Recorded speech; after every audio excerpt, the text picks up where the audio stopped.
اما اولین بارم نیست که با کمپانی بزرگ کار میکنم، ولی اولین باریه که انقدر دست و پام بسته است. از اون طرف انقدر دلم میخواد داد بزنم که دارم رو چی کار میکنم. شما این اجازه رو اصلا پیدا میکنین قانونا که بتونید ریورس انجینش کنین یا بازش کنین توش؟ یعنی خب قانونش چیزی که حتما کردین دیگه، حتما که توی ویژن پرو رو دیدی. من اگه اپل کار میکردم اینجا نبودم، مثلا اجازهش رو نداشتم. وایسا یعنی تو یه اینترنال اکسس دیگه هم داری نسبت به ما؟ یعنی شما به این ارلی فیچرها زودتر اکسس پیدا می‌کنی نسبت به ما؟ آره. الان گل اینه که تا پایان امسال متا ای رو تبدیل کنه به پر استفاده ترین ای آی مدل دنیا. چیزهایی که خودت برات جالب بود توی متا چیا بودن؟ عینک تو میذاری و از اون لحظه به بعد اون بازیگری که دوست داری رو میبینی. اصلا رقیب خوب داشتن نعمته، انگار تقسیم کار کردی و تقسیم آرندی. اوراین بهترین AR گلاسز موجوده، وحشتناک، به معنی واقعی کلمه یک شاهکار مهندسیه. دیروز یه اتفاقی افتاد، هم ترسناک بود هم عجیب بود. فکر کنم یه جایی یه کت جادویی تو این کمپانی وجود داره که مخصوصا هر کسی که میاد یه دونه کوستری میخره یکی از اون با دست میکنه پول اصلی که باید پرداخت میشده رو میذاره سر جاش. حاجی بهت بگم مالکیه پشمات میریزه. American Augmented Reality Company is majority owned by Saudis. حالا سیلز فورس شاید نتونی فقط مال خودت، شاید دوست نداشته باشی بخری. اصلا میتونی. آره. ساختمونش هم میگیریم اونجا، رستوران ایرانی چلو کباب. آره. اسپانسر این قسمت از پادکست طبقه 16 شرکت لیمو هسته. اونایی که تجربه خرید هاست و سرور و دامنه دارن احتمالاً اسم لیمو هاست رو شنیدن. من یه چرخی توی توییتر زدم که ببینم ملت راجبشون چی میگن و دیدم که عمدتاً خیلی از شرکت لیمو هاست و خدماتش راضیان، علل خصوص که دیدم خیلی تعریف میکنن از پشتیبانی و ساپورتش. همونطوری هم که میبینین خودشون خیلی اکتیون و به سوالا و منشنات جواب میدن. جدیداً شرکت لیمو هاست یه سرویسی رو لانچ کرده به اسم مقیاس یا همون احتمالاً اسکیل که همونطوری که از اسمش پیداست برای شرکت‌ها و کمپینایی که میره بالا و عمدتاً به خاطر ویزیت بالا سرویس‌ها داون میشه که این اتفاق تو ایران هم کم پیش نمیاد. این سرویس پاسخگوی این نیازه. اگر شما هم یه همچین مسئله‌ای تو شرکتتون دارین، حتما با تیم پشتیبانی مقیاس و شرکت لیمو هاست تماس بگیرین، باشون مشورت کنین و ببینید که آیا راهکارشون به درتون میخوره یا نه. دم شما گرم. بریم سراغ پادکست. بذار اینا رو باز کنم، نوتام هم بیارم. تیشرت قشنگی. دمت گرم. این نایکی آرتسه. روبرایی؟ مرسی، ممنون. چه خبر؟ سلامتی. هواتون چطوره تو لندن؟ عالی، آفتابی، گرم، مطبوع. اذیت نکن به خدا. آخه میدونی که بهتر نداریم. با معنی که تو کانادا داریم صحبت میکنیم، اینجا الان هوا -8 فیلزاک -15. یعنی میری تو منجمد میشی عملا. به اون سردی نیست، اما به شدت سرد، خاکستری و قشنگ حال هوای افسردگی دیگه، آمادگی داره. انرژی آدمو خیلی کم میکنه. حالا من الان بعدی اینجوری که میخوای بری بیرون، مثلا انگار داری کلاه خود میذاری سرتو، زره تنت میکنی، چکمه، انگار داری میری جنگ. و من یکم تو مخم این قضیه و میتونم بفهمم تفاوت خودم و روزایی که هوا خیلی آفتابی و گرمه و روزایی که نیست. چه خبر؟ چی کار میکنی تو لندن؟ من دیزاین میکنم، پروداکت دیزاینرم. UX UI دیزاین میتونی بهش بگی، پروداکت دیزاین میتونی بهش بگی. و این روزا تو متا کار میکنم، متا ریالیتی لبز، که همونجور که میدونی تمرکزش روی emerging technologies مثل augmented reality، virtual reality، mixed reality و به خصوص حالا اون دپارتمان یا پیلاری که من روش کار میکنم تمرکزمون روی wearables هست. حالا فارسیش میشه پوشیدنی ها که خیلی ترجمه قشنگی میشه، ولی آره ابزارهای تکنولوژی که به صورت اپیزودیک مصرفشون نمی‌کنیم. اینجوری نیست که بیایم ازشون استفاده کنیم و بذاریمشون کنار. وریبل گولش اینه که یک به کمک تکنولوژی جوری وارد زندگیمون بشه که جزئی از زندگی روزمرهمون بشه، مثل ساعت‌های هوشمندی که داریم امروز استفاده می‌کنیم. چطوریه که تیمتون توی لندنه؟ یعنی چه درصدی از تیمتون توی لندنه؟ چه درصدی توی اون هدکوارتر که فکر کنم تو بیریا باشه است؟ آره. توی چند سال گذشته، اگر حالا این سوالو چند سال پیش میپرسیدی، میگفتم یه جورایی 50-50. توی لندن و به اریا هست، اما توی سالهای گذشته فوتپرینت لندن رو هی دارن کمتر و کمتر و کمتر میکنن. خیلی از تیم‌ها رو کامل موو کردن تو به اریا، ولی بعضی از تیم‌ها هنوز لندن هستن. ریالیتی لبز سابقه خیلی خوب و عمیقی توی لندن داشته سالیان گذشته و حتی خیلی از بچه‌هایی که الان توی به اریا دارن کار میکنن از لندن موو کردن. اما خب متاسفانه استافینگ استراتژی اینه که فوتپرینت بعد از لیافا هم اینجوری شد که حالا من یه تئوریایی دارم بابتش ولی جاش اینجا نیست. فکر نمی‌کنی که دلیلش داستان این باشه که میخوان ریموت ورک رو کمتر کنن؟ دقیقاً یکی از دلایلاش اونه. دلایل دیگه که داشتن اینه که توی لیافا به نظر من، البته تئوریه، از دید کمپانی سختی زیادی داشتن توی لیاوت کردن آدما توی اروپا. توی آمریکا اینجوری بود که you're out، فردا نمیتونی اصلا تپین کنی وارد آفیست بشی. توی اروپا قانون‌های حمایتی امپلوی‌ها این اجازه رو بهشون نمیده که به راحتی این کار انجام بدن. و خب زمان خیلی زیادی، انرژی خیلی زیادی از کمپانی میبره که بخواد لیاف کنه. خودت فکر کردی که جابجاشی بری سمت سیلیکون ولی؟ حقیقتش دارم بهش فکر میکنم و اتفاقا این روزا خیلی دارم بهش فکر میکنم، اما اصلا دوست ندارم لایف استایل اونور رو. همیشه شوخی که میکنیم میگیم آمریکا این ایران، فقط حجاب نداره، اصلا هم داره البته. به عنوان یه دیزاینر حقیقتا لندن رو من خیلی دوست دارم. یعنی میتونی ببینی که چرا لندن به عنوان پایتخت دیزاین دنیا شناخته میشه. از آب و هواش که بگذریم به نظر من شهر فوق‌العاده‌ایه، همه چیز داری، خیلی زنده است، خیلی زنده است. مثل خیلی از شهرهای اروپایی ساعت خاموشی نداره که حالا ساعت 6 7 8 شب دیگه تموم، دیگه مرده تو شهر قدم نمیزنه. و از بابت دیزاین و خلاقیت هم هر روز یه ایونتی هست. یعنی تو میتونی هر روز بلند شی صبح تا شب بری ایونت های مختلف و آخرش هم باز وقت کم بیاری. از این بابت خیلی خوبه.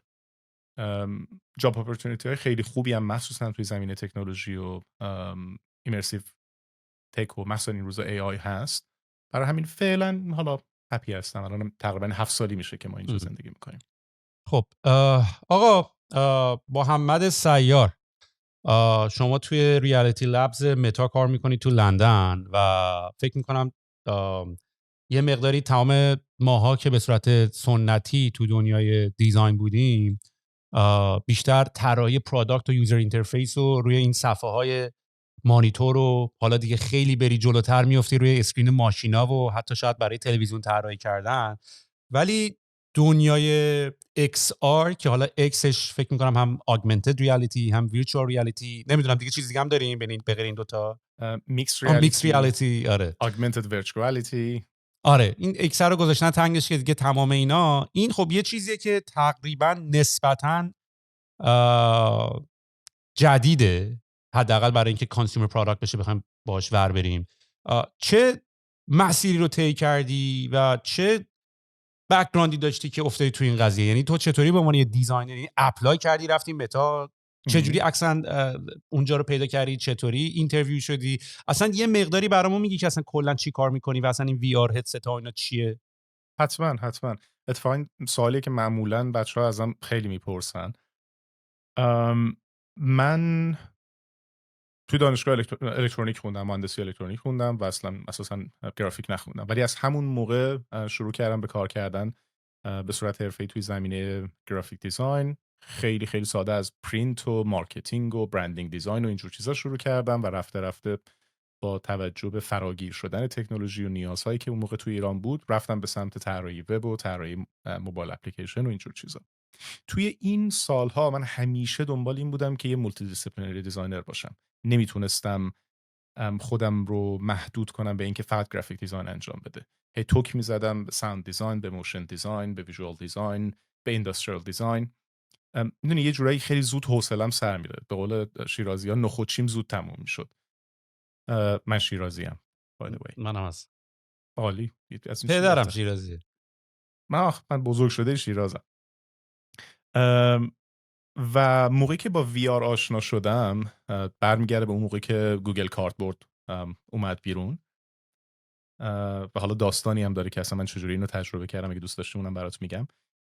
انگار اینجوری بود که یه فضایی پیدا کردم که میتونستم همه این بازی ها رو بریزم یه جا، چون واسه اینکه یه انگیجینگ اکسپریانس طراحی کنی توی وی آر احتیاج به ساوند دیزاین داری، احتیاج به موشن دیزاین داری، احتیاج داری امبادیمنت رو بدونی، آرکیتکچر رو بدونی، اسپیسینگ رو بدونی. و برای من اینجوری بود که ایول این انگار این اصلا بس واسه من ساخته شده و روش کار کنیم. که حالا اون موقعم که ما ایران بودیم دسترسی به این مارکت ها و اینجور چیزا که حالا سفارش بده و اینا نبود، ولی از شانس خوب ما گوگل اگه خاطرت باشه شیت این اکسپندد شیت گوگل کاربورد رو گذاشته بود واسه دانلود. منم دانلودش کردم و پرینت روی چند تا کاغذ آچار رو چسبوندمش روی کارتون و بریدم و 1 ماه هم در به در توی این مغازه‌های شیراز دنبال لنز بودم، آخرم پیدا نکردم. 2 تا عروسک خریدم که پاره پورش کردم فقط از این پلاستیکش استفاده کنم به عنوان لنز. یه چیز زشت بدبویی از آب در اومد، چون با کارتون موزی هم درست کرده بودم. که هر کی میدید میگه این چه آشغالیه، خدا وکیل این چیه، این تکنولوژیه.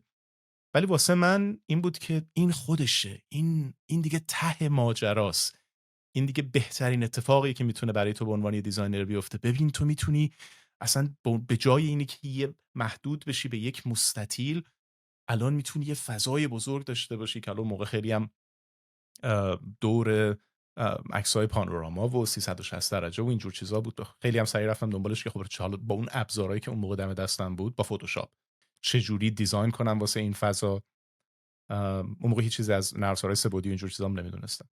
و خب این شد مسیری که هی افتادم توش و هی شروع کردم بیشتر یاد گرفتن، شروع کردم AR رو یاد گرفتم، شروع کردم یکی از الی ادپترهای اسپارک AR بودم، خدا بیامرز. اسپارک AR همونجوری که میدونیم متا کلا کلکش رو کند و 30 روز دیگه اثری ازش باقی نخواهد موند.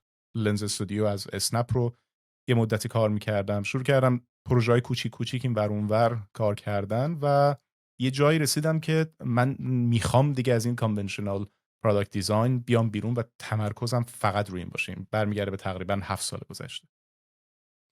و از اونجا دیگه شروع کردم به اپلای کردن این ور اونور و دنبال کار گشتن که خیلی هم کم بود موقعیت‌های کاری چون اینوستمنت اینقدر نبود روش، هم سخت بود.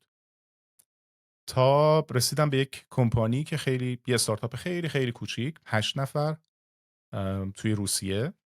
اون موقع اسمشون تیوری بود و اونا یه اپلیکیشن پی سی وی آر داشتن که تمرکزشون هم روی انیماتورها بود، ولی میخواستن شیفتش بدن و فضای کارشون رو عوض کنن.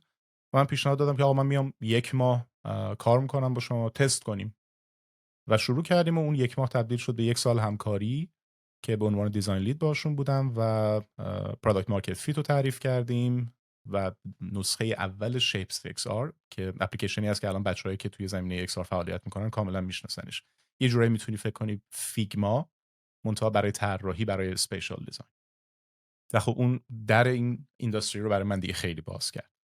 بعد از اون جوین شدم گراویتی اسکچ هم دوباره یه اپلیکیشن دیگه است برای طراحی و ایدییشن و کلابوریشن توی وی آر.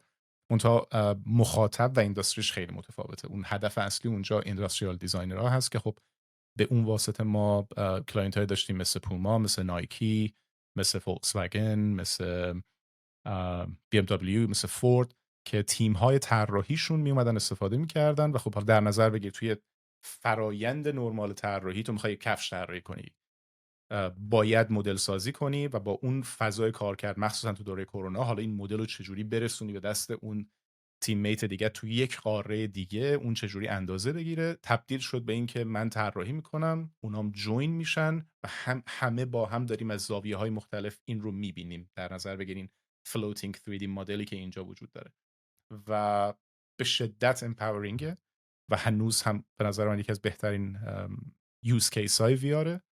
بعد از اون جوین شدم فیتکسار به عنوان دیزاین دایرکتور. فیتکسار هم ورچوال ریالیتی هم فیتنس، یکی از محبوب ترین و موفق ترین اپاس روی پلتفرم کوست که اکتیویتی های مختلف داره. از باکس شروع شد، دنس وجود داره و بعد از اون هم الان تقریبا 1 سالی هست که متا هستم. عالی. خب بریم تو یعنی قبل از این که اصلا وارد متا بشی علاقت رو به این حوزه نشون داده بودی، یعنی آره. خام نرفتی توی متا؟ نه به هیچ عنوان خام نرفتم، علاوه بر این که من میخواستم که وارد متا بشم چون فکر میکردم و هنوز هم فکر میکنم که یکی از مسیرهای تأثیر بزرگتر و بیشتر و بهتر داشتن توی این فیلد جوین شدن به کمپانی‌های بزرگی که دارن سعی میکنن هاردور پلتفرم رو دست بگیرن، سافتور رو دست بگیرن و این فضای خیلی خوبیه برای یادگیری، برای ایمپکت داشتن و اینجور چیزا. یعنی هدف گیری کرده بودم که برم سمت متا و نتورکینگ هم سعی کردم کار کنم روش. اینجوری بود که روز اول که وارد ساختمون شدم تو راپله که راه میرفتم یه چند تایی رو میدیدم، گفتم سلام چطوری، والا بار اول داریم همدیگه رو میبینیم، تو لینکدین قبلا صحبت کرده بودیم و اینجور چیزا. ولی الان چند وقته توی متایی؟ تقریبا 1 ساله. 1 ساله. پس تو اون موقع که مثلا آکلس پراجکت بود و اینا رو نبودی، یا مثلا سی او جان کارمک بود و اینا؟ نه متاسفانه. مارک زاکربرگ دیدی؟ نه نمیاد لندن. نمیدونم، یه سری شایعاتی هم وجود داره که چرا نمیاد، ولی حالا اجازه بده بهشون نپرد. ببین وقتی از شاید بگیرنش، وقتی از آفیس لندن حرف میزنیم راجب چه سایزی حرف میزنیم؟ چند نفر؟ چه هیکل ساختمونی؟ امروز داریم از 3 تا ساختمون بزرگ حرف میزنیم که کامل از پایین تا بالا در اختیار متاست. 2 تا از اینا که بزرگترین هاش هست توی کینگز کراس هست، 2 تا آفیس خیلی بزرگ و فکر میکنم دقیق نمیدونم ولی داریم بالای 2000 نفر حرف میزنیم توی لندن. توی سراسر اروپا هم که آفیس داره، ولی خب هنوز تمرکز اصلی به اریاست. و خود رو چه پروژه‌ای داری کار میکنی؟ میگم آفیشال NDA friendly لاینم اینه که I'm working on future of wearables. این متا ریالیتی لب مثل گوگل یه چیزی شبیه گوگل اکس داره که همین روی فیوچر دارین کار میکنی، اسم داره؟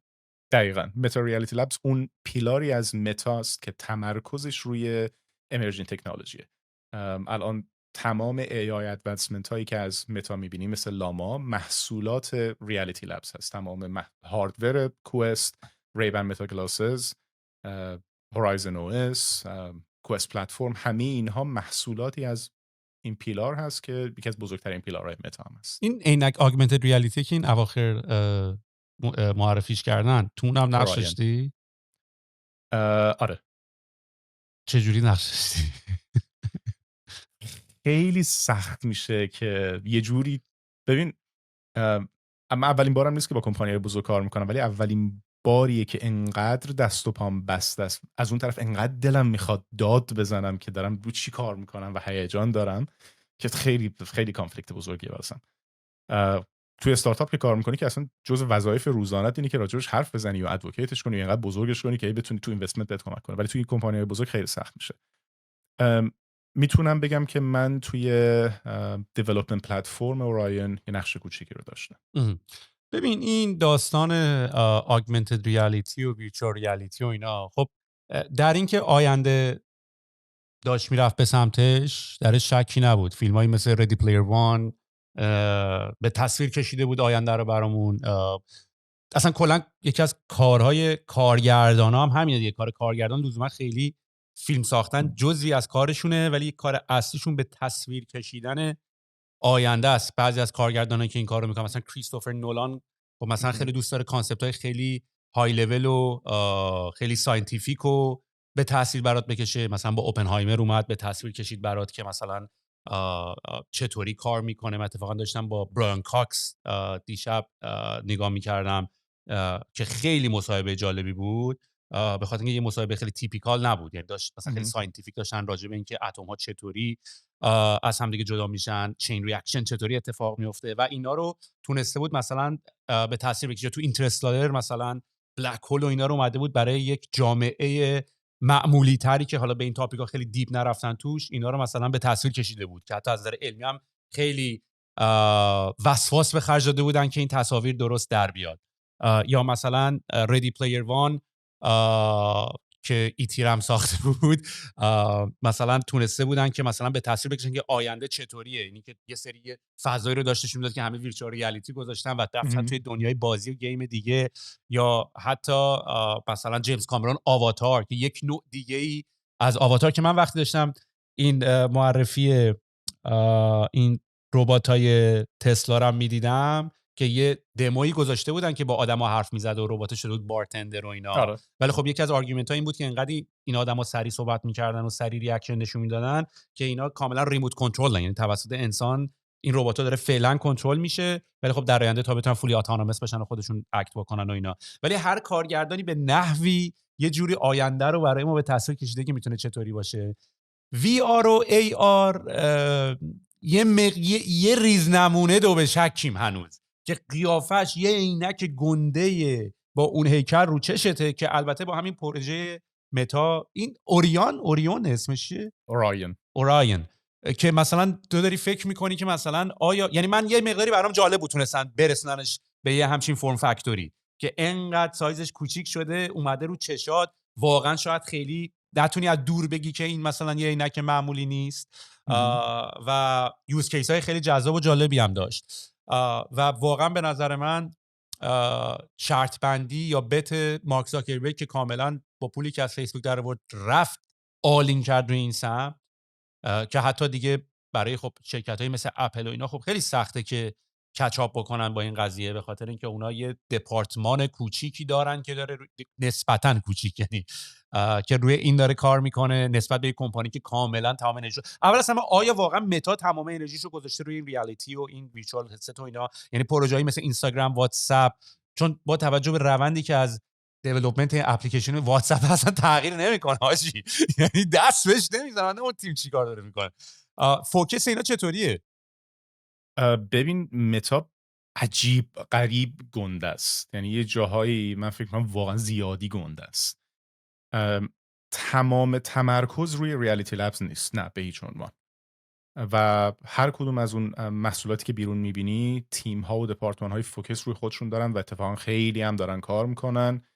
ماهایی که اینترنال اکسس داریم انقدر تغییر میبینیم که دیگه دیوانه میشیم. یعنی من عملاً تبدیل شدم به یه نوب وقتی میرسم به اینستاگرام. یه زمانی همه میومدن از من میپرسن تو اینستاگرام چجوری این کارو بکنیم، چجوری این کارو بکنیم. الان من دارم از بقیه میپرسم، چون انقدر این اینترفیسی که من بهش دسترسی دارم مدام داره تغییر میکنه که اصلا وقت نمیکنم کچاپ کنم بهش.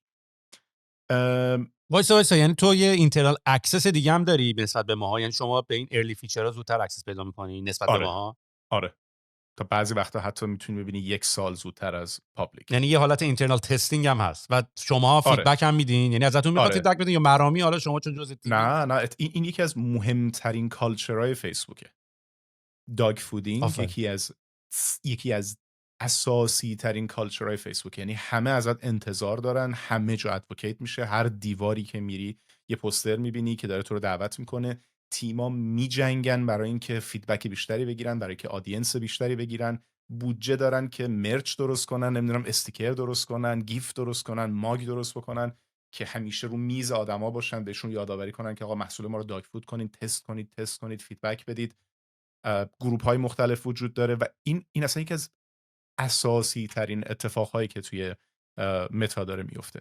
برگردم به اون حرف تو توی زمینه AR VR، مسلماً سرمایه‌گذاری خیلی خیلی زیادی توی متا صورت گرفته، شاید خیلی بیشتر از بقیه کمپانی ها، اما اینجوری نیست که بگم تنها تمرکز یا اصلی ترین تمرکزه، مخصوصا الان با توجه به AI بومی که وجود داره و داریم میبینی که همه جا وجود داره. الان لاما رو توی فامیلی آف اپس، همون فامیلی آف اپس اون همه اپ هاییه که از متا میشناسی، واتساپ، اینستاگرام، فیسبوک، مسنجر، توی همش قابل دسترسی کرده به خاطر که میخواد گین بیشتری بگیره. الان گل برای اون دپارتمان اینه که تا پایان امسال متا AI رو تبدیل کنه به پر استفاده ترین AI مدل دنیا و دورم نیستیم ازش.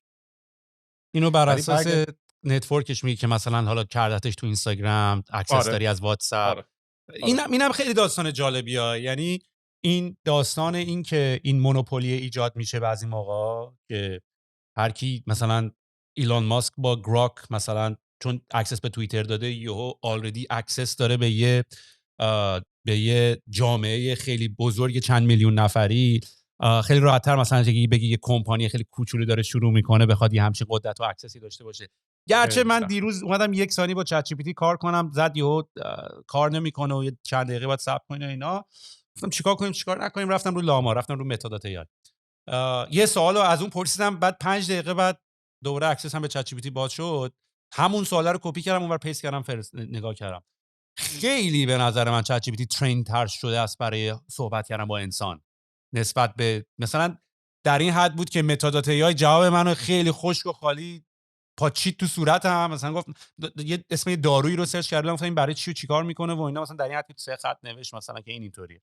همونو پیست کردم تو چت جی پی تی، قشنگ برات انگار مثلا نویسنده آوردن ترینش کرد. دقیقاً میدونی انگار مثلا دقیقاً. این بادی اینتروداکشنت اینجوری اول وارد بحث میشی، بعد تقسیم بندی میکنی به قسمت‌های مختلف، بولت پوینتش میکنی.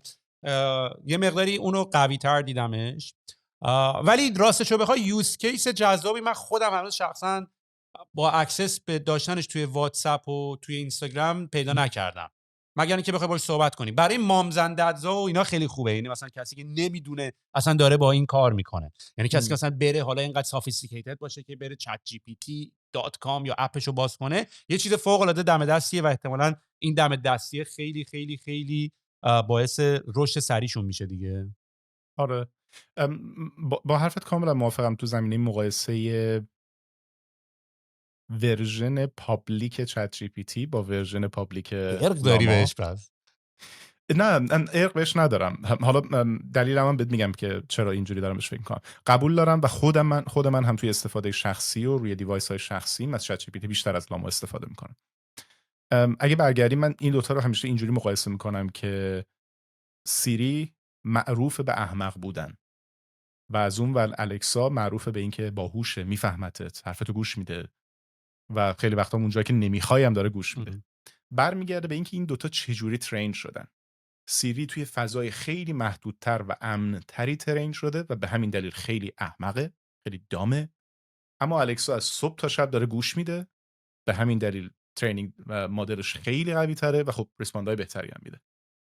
اوپن ای آی وقتی یک شرکت نان پروفیته، قبول داری که خیلی خیلی راحت‌تر میتونه مانور بده، این ور اون ور بره، دیتا جمع کنه، تا یک کمپانی که مثل متا تراست براش الان یه ایشوه.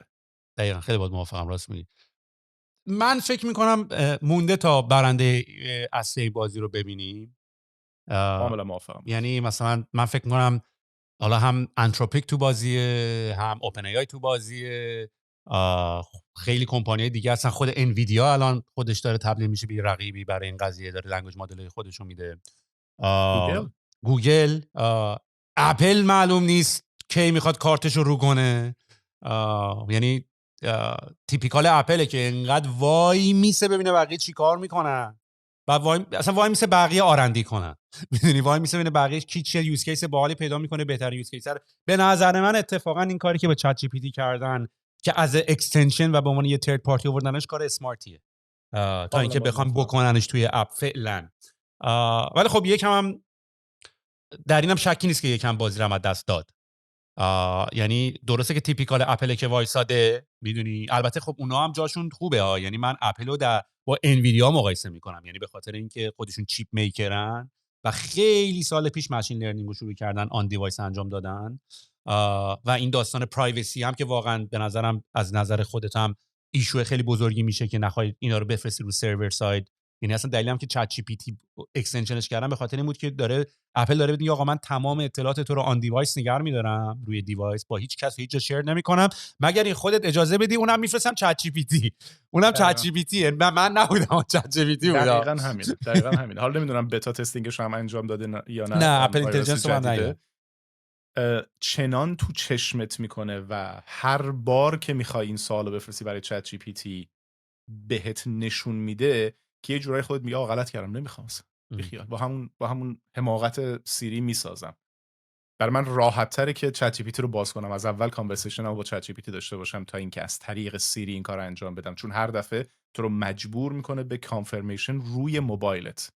البته این قضیه رو که نمیدونم تاریخچه اینو یادت یا نه، اینو توی یه کنفرانسی که D2 بود اسمش، کنفرانس که استیو جابز خب فقط هم تو همون یه دونه کنفرانس میرفت حرف میزد و اینا، ازش پرسیدن راجع به پرایوسی و اتفاقاتی که حالا اون موقع برای فیسبوک افتاده بود و اینا، و از استیو جابز پرسیدن که نظرت راجع به پرایوسی و این پرایوسی چی میگفتیم فارسی؟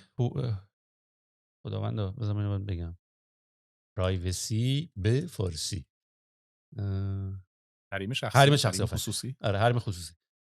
حالا اینا رو هم ما هم دیگه زبانمون هم یادمون رفت، فارسی هم یادمون رفت. نه الان من میگم که تو پوزیشنم که نه انگلیسی خوبه نه فارسی. منم همینجور. من یه چیزی رو هم فهمیدم. من موقعی که توی جمعی قرار میگیرم که مغزم میدونه تنها راه ارتباطی با اونها زبان انگلیسی، خیلی بهتر انگلیسی حرف میزنم.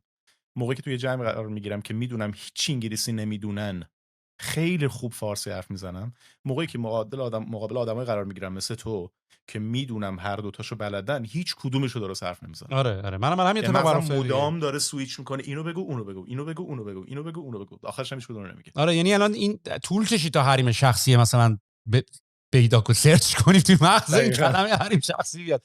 بخاطر اینکه خب بیشتر داری تو روز با کلمه پرایوسی روبرو میشی تا کلمه. چند بار من کلمه حریم شخصی تو روز میشنوم ولی 100 بار پرایوسی میشنوم. دقیقاً. حالا از استیو جابز پرسیدن که نظرت راجع به پرایوسی چیه و گفت خیلی ساده است. گفت کاربر باید به صورت مکرر بگی که لوکیشن شما، میکروفون شما روشنه و هر بار ازش بخوای تو اینو تایید کنی. و گفت تنها موردیه که اضافه کاریش اشکال نداره، یعنی اینکه برم تو مخت ولی باید آقا لوکیشنت چیه، آقا میکروفونت روشنه ها، آقا یعنی این پترنی که الان حالا شاید به قول تو چت جی پی تی که میاد تو مخت میگه میپرسه از همون فلسفه میاد که استیو جابز میگفت باید مکررن بپرسی و یوزر باید مکررن بدونه. نمیتونی یه بار ازش بپرسی بعد بگی اون موقع 2 سال پیش گفته بودی یا میدونی. تو مکرر باید ازش بپرسی که منم قبول دارم. یعنی به نظر من و خب یه انگل مارکتینگی هم همیشه برای اپل بوده دیگه، میدونی. یعنی مثلا همین کلوز نتورک بودنه، همین مثلا خب بقیه کمپانی‌ها مثل فیسبوک و گوگل و اینا خب یه مقداری اوپن ترن و این داستانا. اپل همیشه کلوز بوده، اپل همیشه خواسته A to Z اکسپریانس رو کنترل بکنه و این داستانه وجود داشته. اون چیز ویژن پرو داری اونجا؟ آره ویژن پرو و متا کوست 3. اونو بهتون خریدی خودت با پول خودت یا اونو بهت دادن؟ کدوم؟ ویژن پرو رو؟ آره خودم با پول خودم خریدم. اصلا پالیسی اجازه نمیده که کامپتیتیو دیوایس رو بخری. آره پالیسی اجازه، ولی تو میگی خریدی که با پول خودم خریدم. اون اشکال نداره ولی با پول شرکت. آره با پول شرکت نمیتونی بخری. خب یعنی چی اصلا شما این اجازه رو اصلا پیدا میکنین قانونا که بتونین ریورس انجینش کنین یا بازش کنین تو یعنی خب قانونش اجازه که حتما کردین دیگه، حتما که توی ویژن پرو رو دیدی. ولی میخوام ببینم که یوتیوب، آره یوتیوب هست پابلیک دیتا. عجب ریده. یعنی شما تو آفیس سرش با پیشگوشی بیافتین توش دلشو وا کنین؟ ما تو آفیس برنامه‌داشتیم با پیشگوشی باز کنیم. من نمیدونم حالا اگه کسی دیگه ای کاری کرده من در جریان. چجوری مقایسهشون میکنین این دو تا کمپانی، دو تا تکنولوژی، این دو تا شرکتو؟ بذار من بایس بودنمو کلا میذارم کنار، به عنوان یه نرد و عاشق تکنولوژی با حرف میزنم. به نظر من یه سوالم پرسیدی که جوابش ندادم، حالا شاید این لابلا جوابش بدم. دیگه به نظر من هدست وی آر باقی خواهد ماند. حالاها سبکتر میشه، نازکتر میشه، راحتتر میشه، باتری و پروسسش بهتر میشه، اما به عنوان یک چیزی که تو رو دور میکنه و میکنه از فضای واقعی باقی خواهد ماند، چون یوز کیس های خودش رو داره. از اون طرف augmented reality، واقعیت مجازی یا افزوده به صورت یه ویریبل مثل عینک، به عنوان حالا یکی از بهترین فرم فاکتورهایی که تا الان داره جواب میده، بیا عینکه، اون مسیر خودش رو خواهد داشت. یعنی اینی که خیلی‌ها میگن این دوتا مرج میشه با هم دیگه و تبدیل میشه به یه عینک که تو میپوشی هر روز، یه کانتکت لنز، من باش موافق نیستم، چون توی جاهایی برای یه یوز کیس های نیاز داری که کاملا دیتچ بشی از ریالیتی و با تکنولوژی که توی AR استفاده میشه همه چیز ادیتیو دیسپلیه. تو یه چیزی رو فقط اضافه میکنی. تو نمیتونی یه آدمی رو حذف کنی، نمیتونی یک منظره رو حذف کنی، یه آبجکتی رو حذف کنی، نمیتونی دفرمش کنی.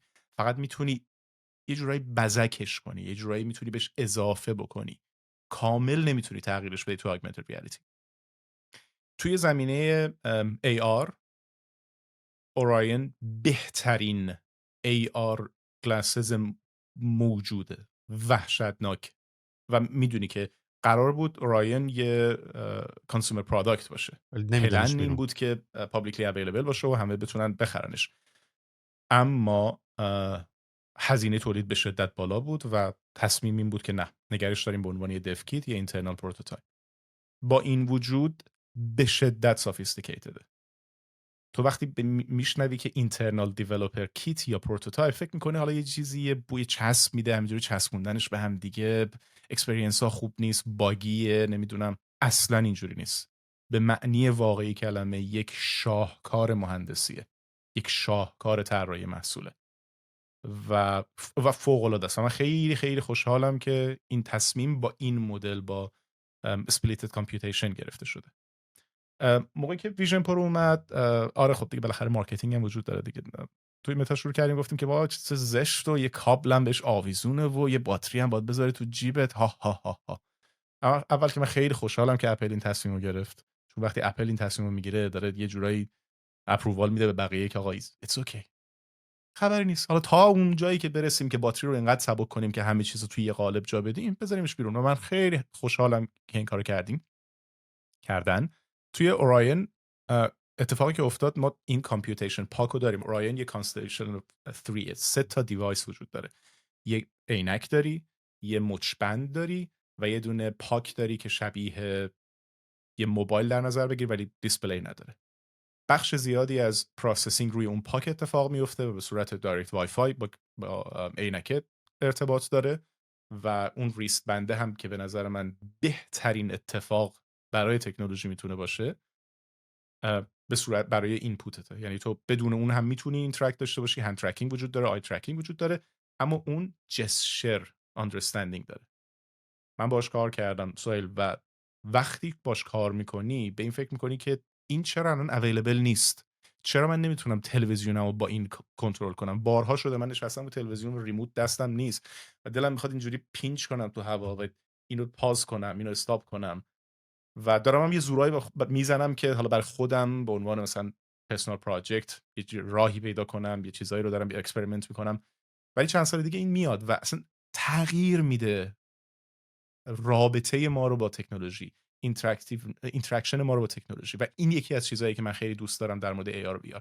شاید همه آدم‌ها یه روزی یه هدست نخرن تو خونشون، اما چیزهایی که ما توی مسیر یاد میگیریم برای دیولپ کردن اینها یه روزی توی خونه همه آدم‌ها میاد. بی برو برگرد. همونجور که نگاه میکنی که آره شاید همه آدم‌ها بی زمانی به این فکر نمی‌کردن که هدفون بگیرن، ایربادز بگیرن، ایرپاد بگیرن، ولی الان داری می‌بینی که اپل از ایرپادز داره به عنوان یک هیرینگ اید، به عنوان یک کمک شنوایی، یه سمعک استفاده میکنه. این یعنی اون لرنینگ، اون چیزایی که یاد گرفته شده توی این مسیر داره میاد به بقیه هم کمک میکنه. واسه همین من خیلی اکسایتدم، خیلی پشنتم نسبت بهش. این واسه AR. واسه VR با وجود این که آقامون مارک زاکربرگ گفتن که Quest 3 is the best headset period، من مخالفم با این نظریه. به نظر من ویژن پرو بهترین هدست موجود. من مصاحبه مارک زاکربرگ رو دیدم بعد از اینکه ویژن پرو اومد بیرون و اومد نظرشو گفت. کار باحالی هم کرد به نظر من. یعنی اصلا کلا یکم دنیای مارکتینگ عوض شده که تیم مارکتینگ میره حرفا دیگه. واقعا سی او الان مارک زاکربرگ تغییر رو در قیافش میبینی. اصلا زنجیر طلا میندازه و نمیدونم تیشرت امینی میپوشه داره باش همکاری میکنه و اصلا یه مقداری میدونی که میگن میمش توی فضای مجازی زاکر سانسه. یه رنسانسی توی زاکربرگ اتفاق افتاد. آره و واقعا خب آخه خیلی نقش دارن به عنوان مارک. ببین الان تو نگاه کن، الان ایلان ماسک یه تنه امباسادور اسپیس ایکس و تسلا و توییتره. یعنی تیم مارکتینگ توییتر کار نمیکنه، همه کارا رو ایلان داره میکنه. حتی کریستوفر نولان برای اوپنهایمر و برای یعنی تمام اینترویوهای کریستوفر نولانه که داره نقش مارکتینگ بازی میکنه برای فیلم‌های خود نولان. میدونی الان مارک زاکربرگ که چون تو دیگه با آدمه ارتباط برقرار میکنی، تو فن آدمه ای، تو یه فن یه برند به اسم اصلا برند آخه معلوم هم نیست پشتش چیه. میدونی هنوز برند خیلی زنده است. یعنی مثلا منباب مثال من معمولا پادکست ها اسم دارن. میدونی مثلا پادکست جوروگن، پادکست علی حسینی. من پادکست طبقه 16 رو از قصد اسم خودم نذاشتم، مثلا پادکست سهیل علوی، که طبقه 16 رو بتونی فرای سهیل ببینی و اصلا کلا بتونی یه برندینگ دیگه ای روش داشته باشی و یه کارهای دیگه بتونی روش انجام بدی این داستانا.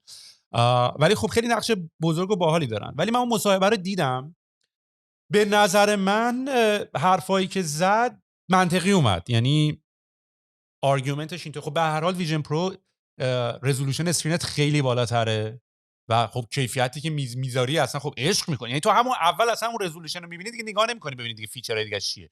انقدر کیفیت این بالاتره که دیگه اصلا اینجوری، یعنی من خودم ویژن پرو رو که گذاشتم و بعدش حالا من آکیلس قدیمیه رو دارم نه این جدیدیه که گذاشتم، اصلا اینجوری بودم که این شبیه این گیم‌های 16 بیتی شده بود برام.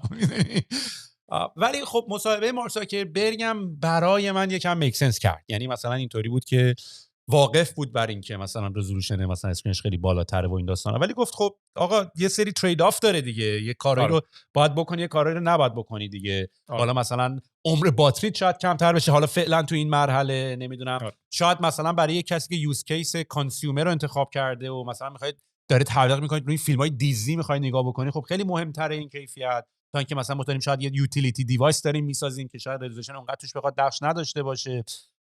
و حرفایی که زد من راستشو بخوای با اینکه خودم فن اپلم و اینا، ولی تو تصمیم گیری ها مثلا اگه قرار بود پولمو بذارم روی یکی از این کمپانی‌ها میذاشتم روی مارک زاکربرگ.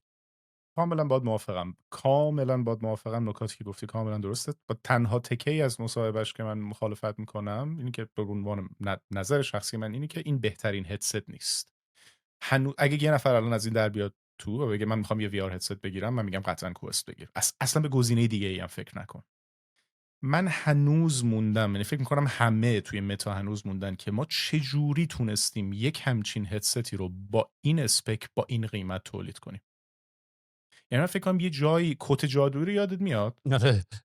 فکر کنم یه جایی یه کت جادویی توی این کمپانی وجود داره که مخصوصا هر کسی که میاد یه دونه کوستری میخره یکی از اون دست میکنه پولشو، پول اصلی که باید پرداخت میشده رو میذاره سر جاش. از این بابت کاملا آره من خیلی خوشحالم که تصمیم گرفته شده با پلاستیک ساخته بشه.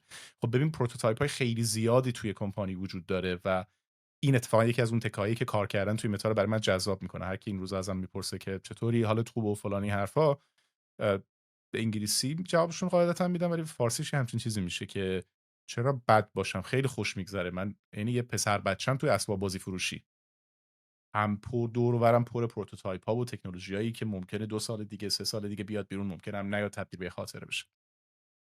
و پروتوتایپ های زیادی وجود داره توی دیوایس لبای ما که خیلی شبیه به ویژن پرو بوده، با همون رزولوشن حتی بالاتر، با همون وزن حتی بالاتر. یعنی اینجوری نیست که فقط این تصمیم گرفته شده و ساخته شده و هیچ گزینه دیگه‌ای بررسی نشده. نه خب خیلی ساده لوحانه است که اینجوری بهش نگاه بشه. اما از طرفی خیلی خوشحالم که اپل با این وزن زیاد، با این قیمت زیاد، با این شکل و شمایل این هدست رو داد، چون اینجوریه که بقیه میگه که شاید یه ریویزیتی بکنیم روی تصمیمایی که گرفتیم و مطمئن باش این تاثیر رو میبینی. الان داری میبینی دیگه. دیروز گوگل انانس کرد اندروید XR SDK رو که به نظر من زیر رو خواهد کرد مارکتو. سامسونگ پارتنرشیپش رو با گوگل اعلام کرد. موهان پراجکت اگه درست دارم تلفظش میکنم که خیلی ویژوالی شبیه کوست پرو و ویژن پرو با هم دیگه است، انگار بچه کوست پرو و ویژن پروه. و این باعث میشه که مارکت یه جون درست حسابی و تازه بگیره و این بهترین چیز برای مارکته تو یک فضایی که کامپتیشن وجود داره و آدما مجبور میشن که هی اینوویتیو باشن، مجبور میشن کاستو بیارن پایین، مجبور میشن کیفیت رو ببرن بالا و این بهترین اتفاقه. این نکته که داری میگی خیلی نکته جالبیه، چون من خیلی با مثلا ایمیل میگیرم که مثلا بچه‌ها پیچ دکشون رو فرستادن که درخواست میکنم نکنین این کارو، چون من الان واقعا فرصت نمیکنم، ولی که مثلا دوستم دارم نگاه کنم، یعنی دوست دارم مثلا یه دپارتمانی درست کنم با تیمم و اینا بشینیم پیچ دکای بچه‌ها رو نگاه کنیم، اگه میشه کاری مثلا کمکی بکنیم، اینوستمنتی حالا بعدم بکنیم، ولی فعلا خیلی کاری نمیتونم بکنم. ولی یکی از حرفایی که به میزنم مثلا اینجوریه که آقا ما یه ایده داریم هیچ رقیبی هم نداریم. میگم داداش این حرفی که میزنی خوب نیست اینو نری بگی تو جلسه سرمایه‌گذاری‌ها، چون رقیب نیست یعنی اینکه تو که توی کره زمینی که 8 میلیون نفر جمعیت داره که نفر اول نیستی که به ایده فکر کردی. هر چقدر ایده سافیستیکیتد و دیپ توی یه حوزه‌ای باشه، همیشه هر کاری که خیلی خوب باشه 100 نفر و صدها نفر دارن روش کار میکنن. واسه همین ایده که من یه پروداکت زدم که هیچ رقیبی نداره یا یه ایده دارم که هیچ رقیبی نداره، این یعنی ولیدیت نکردی ایده رو، یعنی این ایده ولیدیت نشده است، یعنی ایده داره که هیچکی نرفته سمتش، انقدر مسخره و باحال نبوده و اصلا رقیب خوب داشتن نعمته. میدونی یعنی واقعا رقیب خوب داشتن نعمته. یعنی مثلا ما خودمون که پروداکت داریم میسازیم واقعا انگار تقسیم کار کردی و تقسیم آرندی. میدونی یعنی تو میخوای یه چیزو شروع کنی که طرف مقابل روت انجام داده. مثلا اپل الان کلی شما به آرنده‌ای هم دیگه کمک کردین دیگه، یه سری اکسپریمنت‌ها رو اونا کردن، یه سری اکسپریمنت‌ها رو شما کردین و ما هم می‌خوایم یه فیچر جدید بسازیم. خب اولین کاری که می‌کنیم اینه که تا ته کاری که رقیب کرده رو می‌ریم در میاریم، ببینیم چه جوری کرده. بعد خب حالا یه سری بایس هم خودمون داریم، یه سری تصمیم هم خودمون داریم، یه سری هم تصمیمای فلسفی هم خودمون داریم که رو مال خودمون اعمال می‌کنیم. ولی واقعا اصلا رقیب داشتن خوب نعمته و اصلا گلد ماین هم هست. یعنی تو مارکتینگ حتی میدونی تو حتی میتونی بری مثلا تو مارکتینگ نگاه کنی رقیب رو چه کیوردایی داره، چون اینا رو میتونی بری پابلیکلی پیدا بکنی دیگه یا لیست تول استفاده کنی، رو چه کیوردایی دارن بید میکنن، چه آدینسی رو دارن سعی میکنن اترکت کنن، کجاها دارن تبلیغ. اینا همه معدن طلاست برای تویی که به عنوان یه بیزنس. یعنی اصلا اولین کاری که تو میتونی بکنی قبل از اینکه شروع کنی اینه که کاملا رقیب رو استادی کنی، میدونی کاملا رقیب مطالعه کنی و سمتشون برسی. حالا با توجه به اینکه داری میگی مثلا خیلی خوشحالی که اپل این کارو کرده و این سری تصمیم‌ها رو گرفته، فکر می‌کنی هم اپل چه تغییراتی بده و هم با توجه به اینکه حالا ویژن پرو اومده متا چه تغییراتی ممکنه بده یا تصمیمشو گرفتین؟ باز برمیگردم به همون که خیلی سخت میشه حرف دلمو نزنم. ببین آره میفهمم چی اینم که داری میگی. انقدر تو پادکست ها من بچه‌هایی دارم که مثلا هم خودشون به عنوان مهمان خواستم بیان، هم من بهشون ریچ اوت کردم که باشون صحبت بکنم. این پالیسی کمپانی‌های بزرگ نمیذارن حرف بزنن. مثلا یکی از بچه‌های تسلا گفت ببین واقعا میترسم بیام، چون گفت جدیدن اچ آر خیلی قفلی شده رو این قضیه. حقم دارن، یعنی خب به هر حال دیتای کمپانی داریم، میدی رقیبا ممکنه اصلا واسه همین اپل پرایوسیش از روز اول بالا بود دیگه. دقیقاً. یعنی خب حتی دو تا دلیل داشته که اینکه همین که هم رقیبا نفهمن چیکار دارن میکنن، همین که المنت اکسایتمنت رو بین نبره. اون روزی که میاد بیرون همه واو، و اینا یه ماه قبل میدونستی داره روی این کار میکنه، روزی که میاد بیرون خیلی جالب دیگه نبود. میدونی اون واو فاکتورش از اپل دست کار میاد. میکردم اینجا نبودم، مثلا اجازهش رو نداشتم. نمیدونم تا حالا سعی کردی ریچ اوت کنی به بچه‌ای که تو اپل کار میکنه حتی 2-3 سال بعد از اینی که کارشون تموم شده اصلا نمیان توی پابلیک تو لینکدین هم اصلا نیستن، اصلا انگار وجود نیستن. انگار میدونی مثلشون. تازگی داشتم یه ویدیو طنزی تو اینستاگرام میدیدم، داشت در مورد این حرف میزنن که آدمایی که مهاجرت میکنن، ایرانیایی که مهاجرت میکنن، داشت تایپ های مختلفو میگفت و اونایی که میرن استرالیا انگار اونایی هستن که اصلا کلا از دنیا میرن دیگه، نیستن. بچه‌ای هم که میرن اپل اینجوری ان، انگار اصلا نیستن دیگه. نه من رفیق بودیم صمیمی با هم دیگه میگفتیم میرفتیم قهوه میخوریم، از موقعی که رفت اپل دیگه اصلا هیچ وجود خارجی نداره. اجازه نره به زنشون هم بگن، یعنی همسرشون هم نمیدونه رو آیفون دارن کار میکنن، دوست داشتنش هیچ کی نباید بدونه رو آیفون دارن مثلا جدا از اون دیوایسایی که تو خونه استفاده میکنن، دیوایسای شخصی که تو خونه استفاده میکنن باید تغییر بدن. تو اگه داری با اپل کار میکنی الکسا تو خونه نداری، چون اگه داری ریموت کار میکنی نمیتونی یه دیوایسی داشته باشی که داره گوش میده تا کامل زمان. آره خیلی بازی پیچیده تر از این صحبت هست. ولی یکی از شانسایی که ما آوردیم تو متا اینه که هم مارک زاکربرگ هم باز که سی او ریالیتی لبز خیلی آدمای انرژتیکی هستن و خیلی وقتا از زیر زبون خودشون در میره و این یه فرصتی به ما میده که حالا یه کمی هم ما یه اشتباهاتی بکنیم. اما برگردم به سوالت، به نظرم ورود اپل به مارکت خیلی خوب بود. لانچ اورایون به نظرم باعث میشه اپل رودمپش رو تغییر بده، اینی که ببینه آقا میشه یک AR گلاسز ساخت که خوشگله، که شبیه عینکه، که چیز عجق وجق نیست و خوب هم کار کنه. اگر فرصت کردید دموشو، البته الان پابلیک دمو ندارن ولی من فکر میکنم حدس میزنم اواسط سال آینده برای بیزنس ها شروع کنن دمو اسلات اویلیبل کنن. ولی اگر فرصت کردی حتما این کارو بکن. اصلا واقعا فوق العاده است، واقعا یک نبوغی درش وجود داره و فکر میکنم این باعث میشه اپل مسیرش رو توی زمینه AR تغییر بده. توی زمینه VR فکر نمی‌کنم.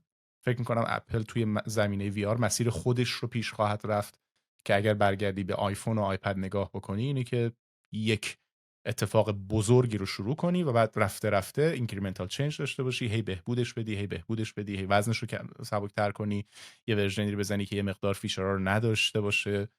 من فکر می‌کنم ورژن بعدی ویژن او اس که میاد، ویژن پرو نخواهد. یه چیزی مثلا حالا رومرایی که وجود داره اسمش ممکنه ای رو بذاره، ویژن اس بذاره یا هر چیزی، یک ورژنی که قطعاً از این ارزان‌تر خواهد بود. یه سری فیچرها رو که این داره مثل آی سایت نخواهد داشت، آی ترکینگ رو خواهد داشت، هند ترکینگ رو خواهد داشت. فکر نمی کنم حالا کنترلر بهش اضافه بکنه، تو اصلا اپروچش چیز دیگه ایه. از اون ورم فکر میکنم متا هم یه تغییراتی توی پرایسینگش میده و یه تغییراتی توی رزولوشنش میده که خیلی خوشحالم. جدا از اون، همونجور که گفتم دیشب تازه انانسمنت سامسونگ و گوگل هنوز یه روز، هنوز 24 ساعت ازش نگذشته. اون هم به نظرم خیلی قشنگ میکنه بازی رو. وقتی اندروید وارد قضیه بشه، در نظر بگیر که سامسونگ اولین پارتنره. هر موبایل پرودوسری که الان داره از اندروید استفاده میکنه به این فکر هم میفته که چرا من عینک ای آرم و چرا من هدست وی آرم رو نزنم. و این عالیه. یعنی 2 روز دیگه از هوایید خواهی داشت، از شیائومی خواهی داشت، از HTC میگیری، خود گوگل وارد هاردور ممکنه بشه دوباره. و این به نظرم بهترین اتفاقی که برای مارکت میتونه بیفته. ولی باز اپل یه چند قدمی جلوتره به خاطر اکوسیستمی که داره دیگه. دقیقاً. هر وقت بچه‌ها از من میپرسن، به نظرم اپل دیر وارد AI شد یا دیر وارد این قضیه شد. من دوست دارم بهشون یادآوری بکنم که دور و برتون نگاه کردین، اپل همه جا هست و داره این مارکت رو. یعنی اصلا نیاز نیست واسه اکسپوژر بجنگه، ولی اکثر کمپانی‌های دیگه این نیاز رو دارن که بجنگن واسه اکسپوژر. مثلا این مثالی که تو زدی و من خیلی دوست داشتم که به بهانه آرندی و ریسرچ و دیولپمنت روی این دیوایس ها، مثلا این بنده که میزنی به دستت میتونی کنترل، چی بهش میگن به این رینگ چی نه؟ این چیزی که الان اسمش هست، اسمش EM، یعنی تکنولوژیش EMG هست. چیزی که ما بهش میگیم سیریز، اسم پروداکتش سیریز. ولی کلا کاتگوریش چیه؟ بهش میگن بند، ریست بند داره. ریس بند بهش میگن. مثلا خب اینو اپل به نوعی روی اپل واچش مثلا گذاشته، ولی حالا اون خیلی جالبه. اون مثلا این ماسله که روی اپل چون اپل هم الان داره دیگه، تو میتونی اگه آره. ساعت دستت باشه میتونی اینطوری انگشتاتو بزنی به هم و تلفن رو برداری یا قطع بکنی. که این از این ماهیچه خیلی سریع میتونه بفهمه. یا حتی اگه پتنت های اپل رو بری مثلا این پتنت هم داستان دیگه، یکم دارن رو کاری که دارن میکنن و مجبورن یه نمه لو بدن، حتی شاید هم گولم بزنن، مثلا یه پتنتی بزنن که ما داریم این سمتی میریم یا میریم اونوری. ولی مثلا خب الان ایرپادا دارن، ایرپادا مثلا داره فشار خون رو از تو گوش خیلی راحت تر میتونن اندازه گیری بکنن تا اینکه اپل واچ روی دستت باشه. یا حتی گرمای گوش و حتی هد موومنت ها تو الان داره، یعنی شاید عملاً با داشتن ساعت و ایرپاد تو گوشت تو کاملا یه 3D سامپلی از وضعیت وایسادن یارو داری، اصلا پوزیشنینگ یارو داری که اصلا داره به کدوم سمت نگاه میکنه، چیکار داره میکنه. و به همون نوبه‌ای که مثلا حالا شما دارین ریسپند درست میکنین و اینا رو میذارین، اون یه جوری دیگه داره وارد این بازی میشه که هر کدومش هم به یه نحوی به هم وصله و خیلی جالبه. دقیقاً. یکی از کارهای خیلی باحالی که بر من به عنوان یه دیزاینر خیلی جذابه، اینی که هیستوری رو برم عقب و ببینم اپل چه کارایی میکرده که تو زمانی که اون کارو داشته میکرده چقدر مسخره و بی‌معنی به نظر میرسیده. به عنوان مثال، خیلی سال پیش، فکر کنم 3-4 سال پیش، تو میدیدی روی آیفون ها یه فیچری اومده که پرسونال اسپیشال آدیو، که تو رو مجبور میکرد با فرانت فیس کامرات گوشتو اسکن کنی. اون اسکن بهش اجازه میده که الان اسپیشال آدیو رو روی لپتاپ داشته باشه، چون میلیون ها گوش و جمجمه رو اسکن کرده و الان میدونه چجوری دیل کنه باهاش. یا فیس آیدی، سالیانی که فیس آیدی توی مارکت بوده و اون دیتایی که روش مطالعه کرده است که الان به تو اجازه میده روی ویژن پرو آی ترکینگی داشته باشی که اصلا بهش فکر نمی کنی، تا یادش گرفتی دیگه فقط انجامش میدی. و من خیلی به تکنولوژی علاقه دارم، همونجوری که میگم من نردم و خیلی از اینا رو امتحان میکنم. تقریبا هیچ هدستی نیست که از زیر دستم رد شده باشه و امتحان نکرده باشم. و خب با خانومم هم شیرش میکنم، با دوستانم هم شیر میکنم اون اتفاقو. خیلی جالبه، به محضی که ویژن پرو رو امتحان میکنن، توقعشون از بقیه دیوایس ها تبدیل میشه به اینکه چرا من که نگاه میکنم به این آیکون این دیوایس نمیفهمه، چرا من مجبورم دستم رو تکون بدم، کرسر رو تکون بدم، خب دارم نگاه میکنم دیگه، این مشخصا من میخوام روی این کلیک کنم، چرا یه جای دیگه داره کلیک میکنه. و این پترنه وقتی بهش نگاه میکنی میفهمی چندین سال داشته مطالعه میشده، آرندی میشده، دیتا کالکشن میشده و الان به این رسیده. اصلا هنر اپل اینه که هر موقع یک فرم فاکتور جدید درست کرده، یک اینپوت دیوایس جدید هم درست کرده. یعنی اینو، یعنی اصلا یک کتابچه هم داره، هیستوری آف اپل، که همه عکساشو نوشته. یعنی مثلا وجود مثلا مک و لپتاپ این ترک پد بود. و بعدش روی آیپاد این دایله بود و بعد این خود ماوس بود. حالا اولش هستن رو آره. لپتاپ بعد ترک پد. یا وقتی که مثلا ایرپادز رو درست کرد این تپ کردن روی این استم یا این ساقه هدفونت بود و الان روی این AR آیفون حتی مالتی تاچ بود و الان روی این AR همین آی ترکینگ واقعا عجیبه. میدونی آره. آره. یعنی تو هیچ وقت نمیتونی فکر کنی بگی اینطوری باشه، این نگاه کنه بفهمه و واقعا هم خیلی فکر کنم کار عجیبیه. یعنی یه سری دوربین توی اون محفظه‌ای هست که تو عملا اسکرین داری، یعنی خیلی تکنولوژی تو هم جمع پکته اون تو آخه خیلی 20 تا خیلی تکنولوژی فقط 4 تا دوربین داره به چش تو نگاه میکنه. میدونی دقیقاً. ولی چه جوریه، یعنی انقدر میتونن دیتیل یعنی میلیمتری بفهمن که تو چشت به کجا داره نگاه میکنه. آره. چیزی که توی گایدلاین خود اپل هست، یعنی مینیمم دیسپنسی که بین دو تا اینتراکتیو المنت میخواد داشته باشه 24 پیکسله. یعنی میتونی بگی که دقتش مینیمم 24 پیکسل. وقتی دو تا آیکون کنار هم دیگه با فاصله 24 پیکسل میذاری، اوکی، تو میتونی نگاهتو از ریم ببری رو اون یکی و تپ کنی به همین راحتی. بعد ببینم و این فوق العاده است. شما میتونین پتنت میکنن این تکنولوژی ها رو یا نه؟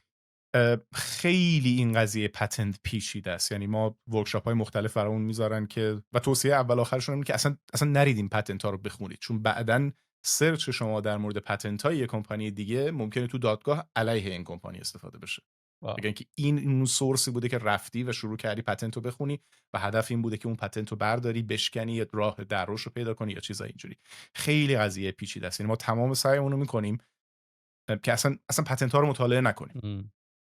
اینی که یا از اکسپریانس بری یاد بگیری و لرنینگ تو ترجمه بکنی، با اینتویشن خودت رو بیای اپلای بکنی و بعد پروتوتایپ بکنی، اون خیلی قضیه راحت تره. ولی باز تهش همیشه ما یه لیگال تیم داریم، همیشه یه تیم داریم که اینا رو بررسی میکنه ببینه آقا ما بریچ اف پتنت نداشته باشیم. خیلی داره پیچیده و پیچیده تر میشه. البته فکر میکنم 1-2 سال دیگه خیلی آسون تر بشه، چون AI زحمتش رو میکشه و در آنی که تو داری دیزاین میکنی احتمالاً یه نوتیفیکیشن میاد بالا که بابا از این آیدیا صرف نظر کن، این قبلا پتنت شده. من اپروچ ایلان ماسک رو دوست دارم تو زمینه پتنت که مثلا اومد تمام تکنولوژی تسلا اینا رو اوپن سورس کرد، چون واقعا هم حق داره. یعنی میگه آقا جلوی پیشرفت رو میگیره پتنت. میدونی یعنی مثلا تو الان نمیتونی بری یه تکنولوژی مثلا همین داستان چیز دیگه. خب اپل این بنده رو که درست کرد اینجوری میکشی پایین وقتی میرسی به ته صفحه. قبلا که آخه مثلا داشتن آیفون رو دیزاینش میکردن، من داشتم توی این کتاب کریتیو سلکشن میخوندم، مثلا اینطوری بود که تو این تاچ اسکرین رو درست کرده بودن ولی خیلی فیزیک نداشت. یعنی مثلا تو وقتی داشتی اسکرول میکردی میرسید به کفش، داری اسکرول میکنی یهو میرسه کفش یهو وای میسه، بعد تو نمیفهمی این یهو کرش کرد یا خیلی طبیعی نبود و در صورتی تو انتظار داشتی اینطوری مثلا یه بره بالا کش بیاد بعد دوباره برگرده پایین که بفهمی رسیدی به تاش. یا این پول تو ریفرش که مثلا پول تو ریفرش پتنت بود. میدونی آره. پتنت توییتر بود فکر کنم. توییتر یا اینستاگرام؟ فکر کنم مال توییتر بود. اینستاگرام هنوز هم اینطوری نیست. هست. آره اینستاگرام الان پول تو ریفرش داره. نه مال توییتر بود. میکشیدی پایین و این پتنت بود. و بعداً فکر کنم توی جنگ اتفاق افتاد، گفتن آقا یه سری چیزا رو شاید نتونی پتنت بکنی. مثلا جسچر رو شاید نباید بتونی پتنت بکنی. میدونی چون دیگه نمیشه دیگه. آقا وقتی تو یه بیهیویری درست کردی، من الان یاد گرفتم نمیشه تو اپل اینطوری بشه تو سه تا اپلیکیشن یه جوری دیگه باشه که. میدونیم اینم یکم داستان داره این قضیه پتنت و اینا. ولی خب مثلا ایلان ماسک اینجوری که جلوی پیشرفت تکنولوژی رو میگیره و اگه بخوای با این قرتی بازی ببری اما بهتره نبری. میدونی مثلا اینجوری بوده که خب تو چیزای دیگه باید ببری. میتونم بفهممش و واسه کمپانی‌های بزرگ کاملا موافقم که جلوی پیشرفت رو میگیره، اما از اون ور به کمپانی‌های کوچیک هم حق میدم که دلشون بخواد پتنتاشون رو ثبت کنن، چون به راحتی میتونن کشته بشن. فرض کن تو استارتاپ خودت به یک ایده‌ای میرسی که میتونی پتنتش کنی و اگه نتونی پتنتش کنی، اگه اوپن سورسش بکنی، بقای استارتاپ کوچیک تو واقعا در خطر. اونم با پولای مارکتینگ یک کمپانی بزرگی مثل متا دارن در آن واحد تون از بین ببرد. داینامیک بازی خیلی عوض شده. داینامیک استارتاپ زدن خیلی عوض شده. خیلی باید تفکر بکنی که ایده‌تو چجوری اجرا کنی. حالا از یه طرف همیشه خب این بحث بوده که یک کمپانی بزرگتر میتونه همون کارو بکنه، ولی خب چابک بودن یه استارتاپ خب خیلی همیشه نکته اصلیش بوده دیگه. یعنی تو باید، یعنی به نظر من بحث ایده و سرعت اجراست. یعنی تو باید اگرم مثلا ممکنه کمپانی راحت بتونی بکشتت، باید ایم کنی برای اینکه برم اکورشم سریع. یعنی من با یه سرعتی بتونم بسازم که تیم داخلی نتونه بسازه و سریع برم این تکنولوژی رو بفروشم بهشون، چون خودشون هم آره. نمیخوام بسازن، طول میکشه دیگه. مثلا ما الان حالا مثلا من اون موقع که اولش هم بهتر مدل داشتم درست میکردم، با مایندست این که این میتونه اکوزیشن سلز فورس باشه شروع کردم. حتی نگاه میکردم ببینم کامیتی پلتفرم سلز فورس چه چیزایی رو نداره که ما میتونیم درست کنیم یا این داستانا و اینا. الان یکم اپروچ هم عوض کردم، شاید ما سلز فورس رو بخریم. چرا که نه؟ چرا که نه؟ آره با خنده گفتم، ولی خندمو برای دوستانی گفتم که دارم میشنون خواستم مسخره کنم، گفتم با تو هم دردی کنم و اینو من که میرم سلز فورس رو بخرم. حالا سلز فورس شاید نتونی بخری مال خدایی، شاید دوست نداشته باشی بخری. تونستن میتونی دوست نداشته، کالچرش هم خیلی دوست ندارم. آره با مارک منیوف هم خیلی حال نمیکنم، یکم داره کج میره به نظرم. میتونی بخریش بذارش رو تاقچه. آره ساختمونش هم میگیریم اونجا یه کار دیگه باش میکنیم، رستوران ایرانی چلو کباب. اون قضیه اون دسته ها چیه اون بالا؟ آیا دارین از اینا به عنوان کنترل استفاده میکنین یا نه؟ اینا بیشتر برمیگرده به پروژه شخصی که روش کار میکنم. این به صورت کمپانی اینوستمنت زیادی روش نداریم، ولی خب میدونی که یکی از نکات فروش کوست این روزها اکسپسه. تو میتونی هر کنترلی که ایکس باکس کامپتیبل باشه با بلوتوث کانکت کنی به وی آر هدستت و اکسپس کلاود گیمینگ داشته باشی. یعنی بدون اینکه ایکس باکس داشته باشی، بازی ایکس باکس رو بدون اینکه ایکس باکس داشته باشی، بدون اینکه تلویزیون داشته باشی، بازی های ایکس باکس رو همه جا همراه داشته باشی و روی اسکرینی ببینی که تا حالا تو زندگیت ندیدی. روی اسکرین 210 درجه 210 اینچ درجه بازی بکنی و اتفاقا تجربه فوق العاده ایه. از اون طرف تو همین تجربه رو میتونی روی اپل ویژن پرو هم داشته باشی. خب این چیزایی که من خیلی روش دارم تجربه میکنم، یکی از چیزایی که به من کمک میکنه اینه که آپ تو دیت بمونم، این دیوایس ها رو امتحان بکنم تا مرز شکستن ببرمشون، ببینم آقا کجا کم میارن، کدومش واسه چه کاری خوبه، چه چیزی میتونم ازش یاد بگیرم و میتونم توی کارم بذارم. و اگر محدودش کنم به یه دونه دیوایس، کارم تبدیل میشه به کپی. اگه فقط یه چیزی رو مطالعه بکنم میشه کپی کردن ازش. اما اگه 10 تا چیز رو مطالعه بکنم، دارم جمع اینها رو دارم، برایند اینا رو وارد کارم میکنم و خیلی بهم کمک میکنه. برای همین خیلی حتی دنبال یوز کیس هایی هستم که تبلیغ هم نشده. مثلا یه دیوایس اصلا برای گیمینگ تبلیغ نشده، من میام زور میزنم ببینم میتونم گیمینگ رو بهش بچپونم. یه دیوایس فقط واسه گیمینگ تبلیغ شده مثل استیم دک، مثل سویچ، من زور میزنم ببینم میتونم ازش پروداکتیویتی بکشم بیرون، جوری تبدیلش کنم به چیز دیگه ای که به من استفاده بده. اینم یکی از پشنایی که حالا به عنوان پرسونال پروجکتس معمولا روش کار میکنم. اون یکی چیه؟ اون مایکروسافت هولولنزه یا نه؟ نمیدونم کدومو میبینی. این آره این ماجیک لیپ یکه. ماجیک لیپ چه بلایی سرش اومد آجی؟ هنوز هست الان ماجیک این همون لیپ لیپه بود که یه دیوایس بود پایینش اول با دست میتونید توی محیط 3D چی آره. شد رفته اصلا اون چی بلایی؟ اصلا کمپانی مال کی الان؟ این که دقیقاً مال کیه رو نمیدونم، ولی الان ماجیک لیپ 2 رو دارن، ML2، و به شدت فوق العاده است. اما اپروچشون رو کاملا عوض کردم. ماجیک لیپ اپروچش این بود که من یه کانسومر دیوایس میزنم و شکست خورد، بعدم شکست خورد. فکر میکنم نزدیک 70% از کمپانی رو مجبور شد، 70% استاف رو مجبور شد که لیاف کنه. اما کلا اپروچ عوض کرد. سی او جدید گفت که ما فقط انترپرایز کار میکنیم. حاجی بهت بگم مالکیه پشمات میریزه. Magic Leap, an American augmented reality company, is majority owned by Saudi Arabia's Public Investment Fund, PIF. دسامبر 2022 PIF acquired Magic Leap for 450 million, securing a controlling interest in the company. برنامه‌شون چیه؟ عجب. الان ادوانسمنت خیلی خوبی دارن. یعنی ماجیک لیپ 2 رو من حتی اگه می‌خواستم هم نمیتونستم بخرم چون اصلا نمیفروشه. ولی با گوگل مثل داره کار میکنه خیلی. زده اینجا 2024 با به گوگل. انترپرایزا میفروشتش و مثل یه کمپانی دیگه است به اسم واریو، اونم هدست خودش رو داره، فقط به انترپرایز میفروشه و با سابسکریپشن میفروشه. الان این که دکوره، چون از 2 ماه پیش دیگه کلا ساپورتش رو هم قطع کردن. بغل دستش نمیدونم اگه میبینی کوست پرو، یکی از هدست های مورد علاقه من از متا که آی ترکینگ هم داره و اتفاقا یکی از چیزایی که خیلی شبیه به ویژن پروه و موقعی که برمیگردیم میگیم که آقا شاید ما میتونستیم یه کارایی بکنیم که نزدیکتر باشیم به ویژن پرو. هولولنز، مایکروسافت هولولنز، که اینم به رحمت ایزدی پیوست. این هولولنز 2 و خب مایکروسافت گفت دیگه دیسکانتینیوش کرد. بعد ببین این دیوایس چطوریه؟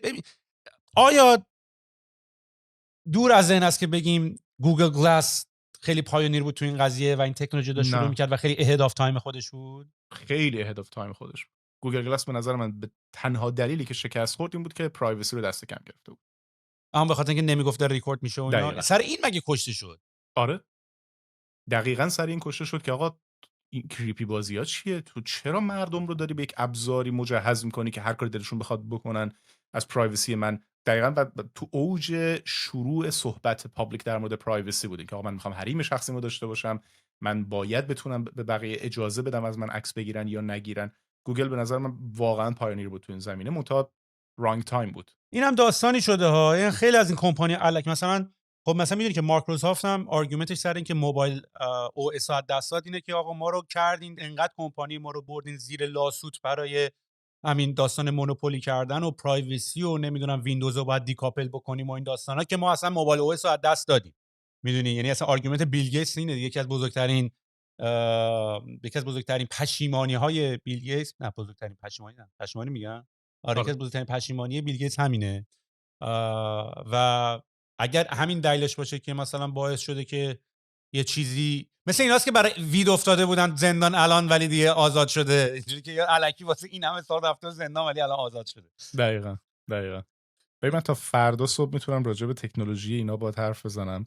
تکنولوژی که گوگل لنز استفاده کرد اتفاقا خیلی چیز ساده‌ای بود. یه دونه LCD در نظر بگیر، یه منشور پلاستیکی جلوته و این از بغل پروژکت میکنه و اون هم میره شبیه آزمایش‌های علوم بود توی درست میکنه مثل زیر دریایی، اسمش یادم نمیاد چیه، که چند تا آینه میذاشیم از بالا تصویر بیاره.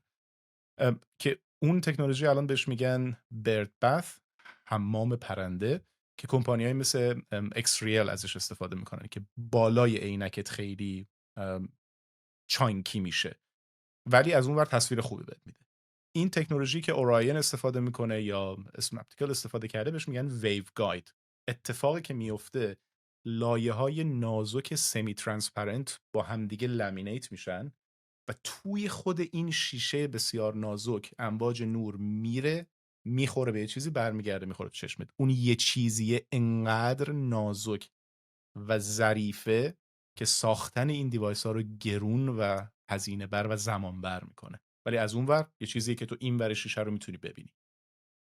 آیا این که این اتفاق الان داره میفته پیشرفت، حالا درسته خود دنیا خیلی داره پیشرفت میکنه و حالا مثلا این خیلی تکنولوژی که گنده بودن داره کوچیک‌تر میشه، چون یه سری از این تکنولوژی‌ها خب به هر حال هم ایده‌هاش بوده، ولی آیا مثلا اینا به خاطر اینه که مثلا الان میتونن خیلی با پرسیژن بالا اینا رو دیزاین بکنن؟ یعنی چی شده که قبلا اتفاق نمیافتاده ولی الان میتونه اتفاق بیفته؟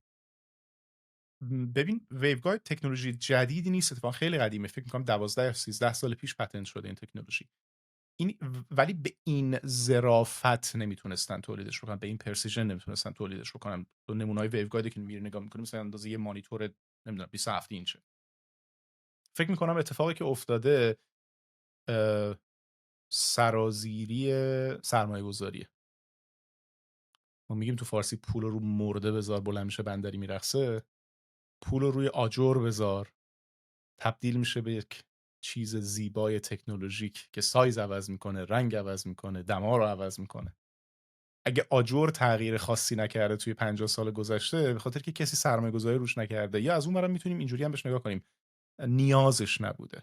ما الان داریم میبینیم که نیاز وجود داره برای این قضیه، داریم میبینیم که چقدر میتونه زندگی آدم‌ها تغییر کنه، بهبود داده بشه با این تکنولوژی و خب یه مارکتی براش وجود داره و آدم‌ها دارن روش سرمایه‌گذاری میکنن. سرمایه‌گذاری باعث میشه این بهتر و بهتر و بهتر بشه. و پیشرفت موازی بقیه تکنولوژی دیگه هم هست دیگه. میدونی مثلا من داشتم دفعه پیش فکر می‌کردم میگفتم الان مثلا این قضیه بلاک چین و NFT و اینا رو همه فکر می‌کنن مثلا فلاپ بود، یعنی اومد یه هایپ خیلی گنده‌ای شد و الان بین رفت، در صورتی که مثلا اینا الان یک اینفراستراکچرایی ان که حالا مثلا اتفاقا با وجود AI دوباره برمیگردن تو بازی. میدونی یعنی مثلا خیلی از تکنولوژی دیگه که به صورت موازی یا مثلا augmented reality، واقعا اگه مثلا تصویرها و پردازنده های خفن گرافیکی نباشه که واقعا بتونی مثلا پیکچر کوالیتی در حد مثلا ریل لایف باشه، دنیای واقعی باشه، هنوز اون آها مومنتش رو نخواهد داشت. میدونی، بنابراین به نظر من خیلی خیلی مثلا این موازی رفتن چند تا تکنولوژی علل خصوص AI، یعنی این AI خیلی کارهای دیگر رو راحت میکنه. حتی مثلا من الان کلا من فکر میکنم مثلا ما یه اصطلاحی تو گیم دیزاین داریم پروگرشن رندرینگ، یعنی همینطوری که یعنی از قبل تصویر رندر نشده، همینطوری که بر اساس فیلد ویو بازیکن، چون خیلی طول میکشه تو مثلا تو بازی‌های فرست پرسن که داری میری جلوتر کل نقشه و مپ رو رندر کرده باشه دیگه، همینطوری پروگرسیولی داره مثلا رندر میشه، یعنی وقتی تو داری این ور رو نگاه میکنی اون ور داره رندر میشه. یا من داشتم یه ویدیو نگاه میکردم سر این گیم‌های خیلی خفن، خیلی جالب بود. یه جایی تو بازی‌ها هست که حالا یه بازی چند تا بازی بود، یه بازی خاص نبود، یه جایی بود که مثلا بازیکن رو باید مثلا از وسط یه جای خیلی نازک، مثلا 2 تا دیوار خیلی نازک که حالت مثلا وسط لای کوه، باید خودتو اینجوری بکشی از لای کوه رد کنی تا برسی به اون ور. بعد من داشتم این ویدیو رو نگاه می‌کردم، بحث این بود که دلیلی که این تکنیکو اضافه کردن این بود که تو وقتی می‌خوای وارد مرحله جدید بشی، اینا نیاز دارن که تایم رندرینگ بگیرن از تو. حالا یا باید وای میسادن بازیو پاس می‌کردن میگفتن رندرینگ، یا اومدن یه کار خیلی باحال کردن گفتن سر تو رو گرم کردن، آوردن یه چیزی که رندرینگ هیوی نیست و وقت خریدن از تو، همینطوری که تو داری خودتو از لای این صخره رد می‌کنی دارن جلوتر رو رندر می‌کنن، یا دارن مرحله بعد داره رندر می‌کنه آلردی. دقیقاً. و من فکر می‌کنم حالا این جنراتیو ای آی و این هدست ها رو تو الان بزنی، تو میتونی بری تو یه دنیایی که این ریل تایم داره جنریت میشه. دقیقاً و الان شما دارین رو این کار میکنین، رود نمیشه بگی. نمیتونم بگم ما داریم کار میکنیم یا نمیکنیم، اما الان پابلیکلی اویلیبل نیست، یعنی این کامپیوتیشن پاوری که احتیاج داره الان نمیتونیم بذاریمش روی سرمون، اما میدونیم هممون که شدنیه. اگه قرار لوکال رندر شه که حالا بخواد این همه کامپیوتیشن بره رو دیوایس، بستگی داره. ببین اگه تو میخوای که اگه وی آر باشه نیازی نیست لوکال رندر شه، چون لیتنسی اهمیت نداره. اما اگه ای آر باشه، اگه من میخوام این عینکی رو که اینجا میبینم همزمان با حرکت دستم هماهنگش کنم، لیتنسی تو این خیلی سخت میشه. چون توی وی آر هم یه تقریبا فکر میکنم 6 ثانیه لیتنسی وجود داره حتی اگه تو پست رو میبینی، ولی چون چیز دیگه این نمیبینی، کل فضای دیدتو محدود کردن، متوجه اون دیلی نمیشی. موقعی متوجه میشی که مثلا میری دستتو میزنی به دیوار، اول دستت درد میگیره، بعد میبینی توی تصویر که دستت خورده به دیوار. آره توی پادکست چیزام میگفت لکس فریدمن میگفت بین 7 تا 15 میلی سکند برای انسان دیگه نوتیسبل میشه لیتنسی. دقیقاً. ولی روی AR مجبور میشه که لوکالی رندر بشه. حالا اتفاقا تکنیکی که گفتی توی VR هم وجود داره و روی اپل ویژن هم خیلی خوب استفاده شده. اینجا بهش میگن فوویتد رندرینگ. اینجوریه که تو جایی که نگاه میکنی رو با رزولوشن بالاتر رندر میگیره، بقیه جاها رو تو هنوز داری میبینی، اما چون تمرکزت نیست نیازی نیست با همون رزولوشن رندر گرفته بشه، اون با 1/4 رزولوشن رندر گرفته میشه. و این باعث شده که ویژن پرو اینقدر خوب و شفاف و کلیر دیده بشه که حالا توی هدست های دیگه هم خواهد اومد. در مورد جنریشن که گفتی، من امروز با یه دوست دیگه داشتم صحبت میکردم و صحبتمون به این سمت رفت که حالا دوست داشتم اگه اینجا هم بگمش. ازم پرسید که فکر می‌کنی 10 سال دیگه چی تغییر کرده، چه شکلی دنیا و این حرفا تو زمینه دیزاین. یه ترمی که من خیلی دوست داشتم و ازش دارم مدام استفاده میکنم اتوماتیکلیه. من فکر میکنم 10 سال دیگه اصلا اینترفیس دیزاینی وجود نخواهد داشت. همه چیز اتوماتیکلی برای ایندیویدوال یوزرها رندر میشه، ساخته میشه و تو نیاز نیست که یه دیزاینری داشته باشی که بره تحقیق کنه، استادی کنه که من این CTA رو کجا بذارم که که احتمال بدم اکثر آدم‌ها روش کلیک کنن و دوست داشته باشن کلیک کنن. اینوایتینگ و انگیجینگ باشه برای اکثر میشه آدم‌ها. حتی اینترفیس. دقیقاً. همه چیز پرسونالایز بشه، از لیاوت، از کانتنت، از تون، از لنت ویدیو. اینی که آقا تو شورت ویدیو دوست داری به این معنی نیست که همه شورت ویدیو دوست دارن. اینی که تو شورت ویدیو رو تو کانتکست تنز دوست داری به این معنی نیست که تو شورت ویدیو رو برای خرید هم دوست داری. و با کالکشن دیتایی که اتفاق میفته، ایجنت ها شروع میکنن فهمیدن و بعد بازی برای تو دیزاین میشه، نه اینکه فقط 3 تا چویس داشته باشی، ایزی، میدیم، هارد. بازی برای تو دیزاین میشه و خیلی برای من جذابه که زنده باشم و اونجا رو ببینم.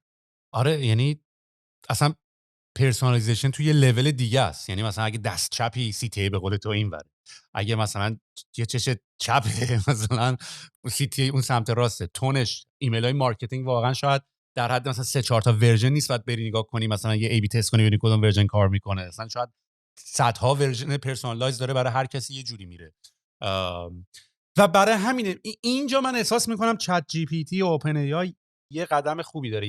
یعنی اینا هم با این علم دارن این کارو میکنن. به واسطه این اینترفیس چته، ببین الان انقدر چت جی پی تی از من دیتا دارد و من هم حتی بهش گفتم، یعنی بهش پرامپت دادم که اون جاهایی که فکر میکنی باید مموری تو از این دیتا آپدیت کنی بکن. میدونی یعنی بیشتر از اون چیزی که بعضی موقع مثلا مموری تو آپدیت میکنه خودش اتوماتیک چیزا میگه مموری آپدیت شد، بهش گفتم بکن. و بعضی موقع یکم نگرانم. دیروز یه اتفاقی افتاد یکم نگران کننده بود ازش بخواد. دیروز یعنی ما توی جلسه تیم انجینیرینگ بودیم که ما پروداکتمون تو بتر مود، خب ما یه حالت CMS داره پروداکتمون، کانتنت منیجمنت سیستم داره. بعد ما یه حرکت خیلی اتفاقا انجینیرینگ هیوی هم زدیم که خیلی کار باحالیه، که تو وقتی از یه CMS داری استفاده میکنی و یه مدل CMS داری و میخوای کانتنتش رو نشون بدی، تو فقط میتونی همونه. مثلا تو اگر یه CMS بلاگ داری که بلاگ برگرفته از یه تایتلیه، یه تاریخیه، یه بادیه و اینا، تو همونو فقط میتونی استفاده کنی توی یه محیطی که وقتی میخوای براش UI بسازی و پریویوش کنی همون نشون بده. و حالا اگه یه مدل دیگه داری که مثلا بلاگ نیست ولی مثلا دیسکاشنه، ولی دیسکاشن بجاش مثلا دیگه تایتل شاید نداشته باشه، بجاش مثلا کامنت داره و اینا، مدل های مختلف داره، این تو هیچ سافری تو نمیتونی این دوتا رو با هم بکنی تو هم که همه جای نشون بدی. یعنی تو نوشن نمیتونی دوتا تیبل رو بذاری کنار هم و بکنی تو هم مثلا بگی این دوتا رو یه جا نشون بده. وب فلو اجازه بهت نمیده، ویکس بهت اجازه نمیده، فریمر بهت اجازه نمیده، ولی ما این اجازه میدیم و خیلی هم پدرمون در اومده ها. یعنی مثلا اینی که چجوری آخرش وقتی این مدل‌ها رو قاطی می‌کنی یه سری فیلدها رو این داره، یه سری فیلدها رو اون نداره، یه سری پراپرتی ها رو این داره، یه سری پراپرتی اون نداره، این چجوری باید نشون بده. و تصمیم تیم اینجوریه که آقا نکنیم، بیاین قیمه‌ها رو نریزیم تو ماستا، اینقدر اینا رو نکنیم و هر ایده‌ای میاد تو ذهنمون نیام بسازیم. اینی که هی بیاین اینو، چون آنتروپی پروداکتمون هم خیلی بالا میره دیگه، یعنی خیلی اتفاق ممکنه بیفته، انقدر تغییرات ممکنه توش زیاد باشه که اصلا نتونی پیش بینی کنی و اصلا یاد دادنش و اینا هم به یوزر خیلی سخته. بعد فقط به خاطر اینکه بتونیم آرتیکولیت بکنیم این مسیج رو، من رفتم به چت جی پی تی گفتم آقا چرا توی هیچ سافری CMS ها رو با هم نمیذارن مرج کنی، قاطی کنی، که شروع کرد بحث اوورد که آقا به دلیل اینکه مثلا کامپلکسیتی API ها میره بالاتر، نمیدونم مدل ها خیلی به هم عوض میشن، تو پریویو کردنش مشکل داره. من همینجوری اینا رو میخونم، تاش نوشته بود که البته اگه بخواید از طولی استفاده کنید که میتونید این کارو بکنید، بعد بهتر مود میتونید استفاده کنید. من کرکوپرم ریخت. بعد من اینجوری بودم که این چون منم داره به من اینو میگه، میدونی اینو به همه میره میگه، میدونی این خیلی سوال جنریکیه که یهو بیای توش مثلا بگی اگه میخواین استفاده کنید بعد از بهتر مود استفاده کنید. و من اونجا اینجوری که ای لعنتی این پرسونالایز الان برای من، یا اینو داری به همه میگی، یا تو اصلا از کجا میدونستی همچین دیتایی؟ ما که نرفتیم توی بلاگی بنویسیم که مثلا ما میتونیم CMS ها رو با هم مرج بکنیم، مثلا جای منشن هم نشده، میدونی یه چیز تصمیم توی پشت پرده است اصلا، میدونی. واسه همین یکم برام خیلی اینجا هم ترسناک بود هم عجیب بود این اتفاق. میدونی که اوپن ای خیلی داره سرمایه گذاری میکنه روی اینی که چجوری که پیپل پلیزر به فارسی میشه، آره بتونه همه رو راضی نگه داره. آره یعنی خیلی مردمدار باشه خروجیش. برای همین احتمال میدم خوبم کار نکرده، البته خوب کار کرده ولی خب تمام کوفاندرش به همین دلیل رفتن دیگه. آره اگر فکر میکنی که خوب کار نکرده، من واقعا توصیه میکنم که نه خوب کار کرده، کوپایلت رو تست کنی. مال مایکروسافت. آره اعصاب نداره جدی میگم. کلا خب مایکروسافت ترسیدم بعد از 10 دقیقه پاکش کردم. من اینجوریه این چه اتیتودیه، این چه لحنیه با من داری؟ بگو همینی که هست. مایکروسافت به بی‌سلیقگی خب معروفه اصلا کلا. ولی حالا اینو داشتم میگفتم که اوپن ای آی که یکی از دلایلی که این سم آلتمن، من اتفاقا میکس فیلینگ دارم راجع به سم آلتمن. یعنی از یه طرف همه اینطورن که آقا یکم یواشتر، یکم با ریسرچ بیشتر، یکم حتی سی او اش مثل ایلیا اینا، میگم کوفاندرش مثل ایلیا اینا هم رفتن، ایلیا که رفت کمپانی خودشو زد، اون یکی که رفت انتروپیکو زد، کلادیو زد، هر کی رفته داره یه کار دیگه میکنه. ولی مثلا من اگه قرار باشه الان، یعنی من دلیلی که سم آلتمن رو فکر میکنم به خاطر اینکه تو دنیای بازی استارتاپ ها هم بیشتر بوده همیشه از پرزیدنسی توی وای کامبینیتور تا به الان، بازی سرعت رو میفهمه، یعنی فرست این د مارکت موور، فرست موور بودن. یعنی الان اتفاقی که افتاده به نظر من حتی اگر مدلی 3x 4x بهتر از مدل چت جی پی تی هم بیاد، من ترجیح هم به خاطر این همه دیتایی که الان چت جی پی تی داره پریفرنس هم اوپن ای آی خواهد بود، پریفرنس هم چت جی پی تی خواهد بود. یعنی من اگه قرار باشه الان یه اپلیکیشن جدید بیاد، خیلی الان من دیتا بیشتر داره، میدونی خیلی چیزا رو راجع به من میدونی. الان دیگه به نظر من الان دیگه تابلو شدن هیستوری چت با چت جی پی تی is the biggest leak of all time. یعنی بزرگترین درز اطلاعات شخصی حتی درز اینکه اکانت چت جی پی تی یه نفر بیفته دست. میتونه اینجوری باشه، واقعا میتونه اینجوری باشه، چون تو ما هنوز نمیدونیم دارکترین حرفا رو رفتی بهش زدی. دقیقاً ما هنوز نمیدونیم الگوی رفتاری، یکی از ناشناخته ها توی زمینه پروداکت دیزاین، که الگوی رفتاری آدم ها با این اینترفیس جدید چیه. خیلی‌ها به معنی واقعی کلمه سفره زندگیشون رو باز میکنن، خیلی‌ها نه، خیلی شسته رفته، خیلی حواسشون جمعه که چی بگن چی نگن، چه دسترسی بهش بدن چه دسترسی بهش ندن، و هنوز نمیدونیم که اکثریت چیه، الگوی رفتاری چیه، چه آرکیتایپ هایی وجود داره اینجا. و کاملا با حرفت موافقم که یه جایی انقدر رابطه تو، انقدر بده بسونه اطلاعاتی تو با یک مدل زیاد میشه که تو ترجیح میدی حتی با کسی دیگه نری. اما از اون طرف یه پیش بینی هم میکنم، با توجه به دیلی که با مایکروسافت داره، من یه شرط بندی دارم که سال دیگه اوپن ای آی AGI رو انانس میکنه، چون به محض اینکه تو دیلشون اینجوریه که وقتی AGI رو انانس کرد، خیلی دیل مسخره‌ای هم دارن، خودشون دیفاین میکنن که AGI چیه، خودشون هم انانس میکنن. به محض که انانس کنن دیلشون با مایکروسافت تموم میشه و بعد میتونن برن به سمت اینکه IPO بشن. و نمیدونم کی گفت اینو، ولی یکی گفت ما آلردی رسیدیم. حالا بچهای اوپن ای آی بودن یا یه جای دیگه بودن. حالا به قول تو آخه تعریفش هم معلوم نیست. اولش تعریفش این بود که از ادراک انسان بهتر باشه، این میشه اوپن ای آی، اوپن AGI، Artificial General Intelligence. یکی اینطوری بود که میگفتش که یعنی هر کی، مثلا یکی بود اون موقع میگفتن که مثلا بتونی تورینگ تست رو پس کنی، یعنی همینطوری آخه هی داره هی بیشتر دیگه نمیدونه کجا بره دیگه. ولی خب ترسناک هم هست. من واقعا به نظرم ایجنت ها که بیان که بتونن به نمایندگی از تو، خاصه آن بیهاف نمایندگی از تو یه سری کارا رو بکنن، واقعا گیم چنج. بابا دیروز من داشتم پادکست گوش میکردم، یارو میگفتش که گفت 2 تا از بزرگترین اختراعات دنیا، یکی این بود که انسان تونست اتم بشکافه، یکم ای آی. یعنی میگفتش که اینقدر این اتفاق بزرگ و تغییرش عظیم خواهد بود. حالا ما تازه پادکستمون تازه گرم کردیم. ببین حالا محمد، من یه سوالی که همیشه خدا برای من جذابه و دلیلی که من میام سراغ بچه‌ای مثل شما که توی کمپانی بزرگتر دارین کار میکنین و ما که همیشه مثلا تو استارتاپ بودیم و خیلی یلخی‌تر کار کردیم، خیلی دوست دارم ببینم پروسه توی کمپانی بزرگ علل خصوص متا چطوریه. یعنی هایرینگ چطوری اتفاق میفته، پروداکت رودمپ ها چطوری تعیین میشن، اساینا چطوری تاسکا اساین میشن به آدما، روزاتون چطوریه، دیلی استنداپاتون چطوریه، رابطتون با بقیه تیم‌ها چطوریه، آرندی چطوری اتفاق میفته. یعنی چون خودم دارم میبینم که هرچی کمپانی بزرگتر میشه، اینا خیلی سخت‌تر میشن، کامیونیکیشن بین تیم‌ها، روابط بین تیم‌ها، الاینمنت بین تیم‌ها، میت کردن گل‌ها، میت کردن ددلاین‌ها، همه اینا، اونم سر پروداکتایی که اصلا معلوم نیست آرندیه، مثلا معلوم نیست که برسن به این تکنولوژی یا نرسن، میدونی؟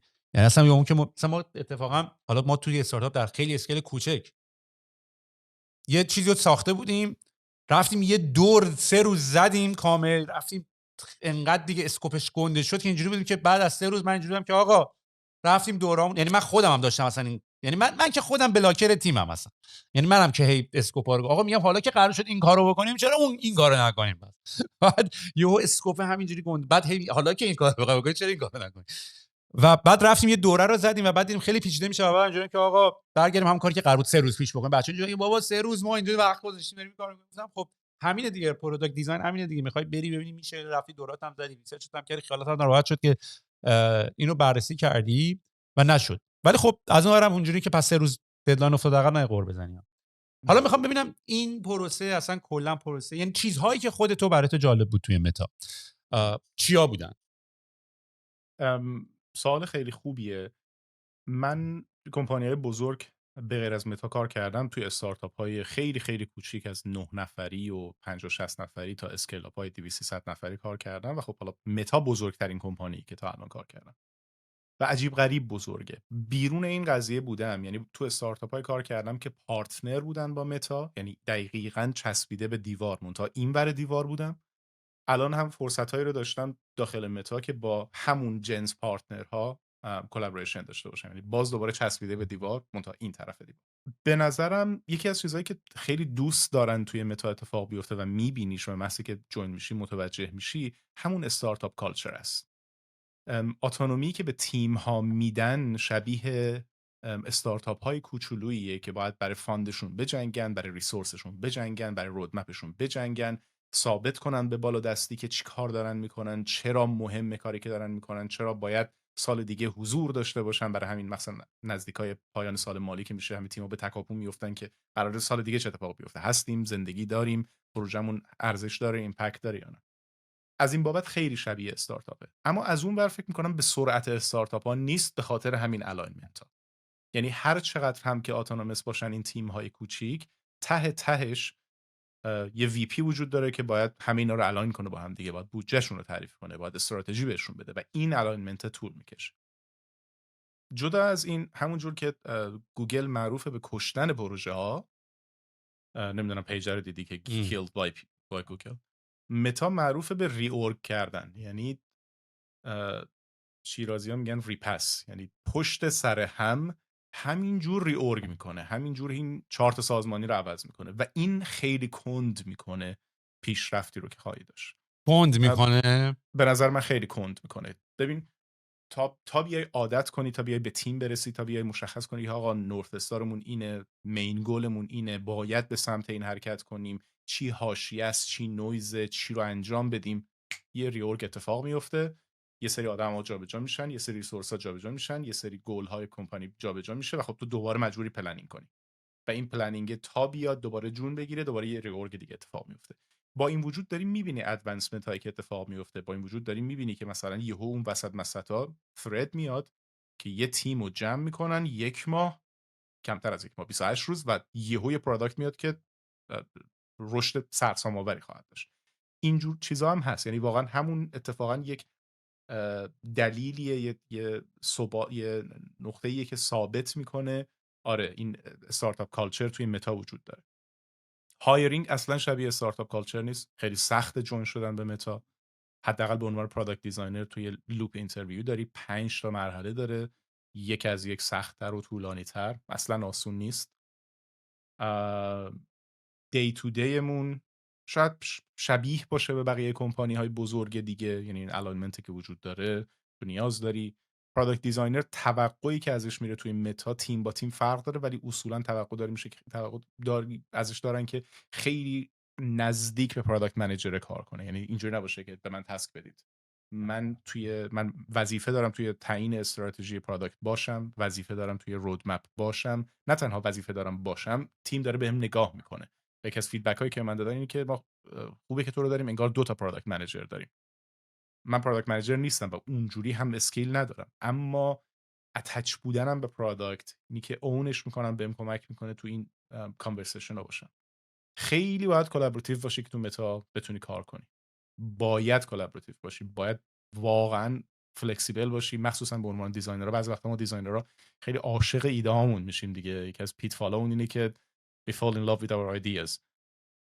این میتونه بزرگترین درد باشه به عنوان یه دیزاینر توی متا. ولی اگر یاد بگیری که نه، خب ایده‌ام یه ایده است و قراره تغییر بکنه، و من که شخصا اینجوری فکر میکنم که همه دیزاینرن، یعنی من از یه سالی به بعد به این فکر کردم که آقا همه دیزاینرن، همه انجینیر نیستن، ولی همه دیزاینرن. و این به من یه پیسی داد، یه آرامشی داد که اوکی، تو اگه الان میگی اینجاشو اینجوری کنیم، اونجاشو اونجوری کنیم، من میشنومت، حداقل گارد نمیگیرم، میشنومت و بعد شروع میکنم حالا تجزیه و تحلیل کردن. خیلی وقتا پیشنهاد خیلی خیلی خوبی میدن که اینجوری هم که من چرا به ذهنم نرسید، خب وظیفه منه که به اینجوری بهش فکر کنم و اینجور چیزا.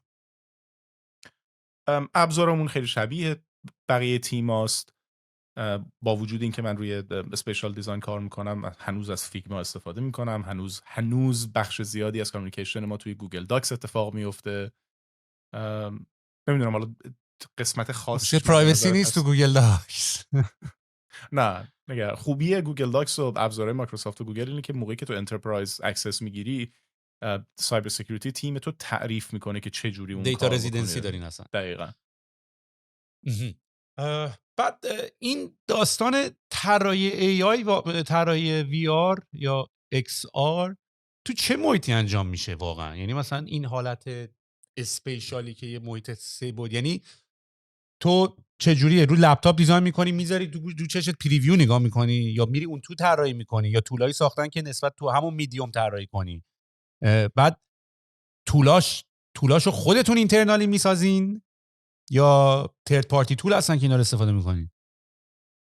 ببین این سوالو اگه مثلا 5-6 سال پیش میپرسیدی میگفتم که نه ابزاری نیست و هرچی بتونی، و من از فتوشاپ زور زدم، فتوشاپو چپوندم برای اینکه از این استفاده بکنم که اسپیشال دیزاین کنم. بعد بلندر رو یاد گرفتم واسه همین، کمی یونیتی یاد گرفتم واسه همین.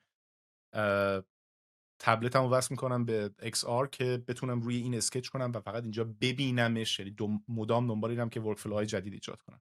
اما این روزها ابزار براش وجود داره.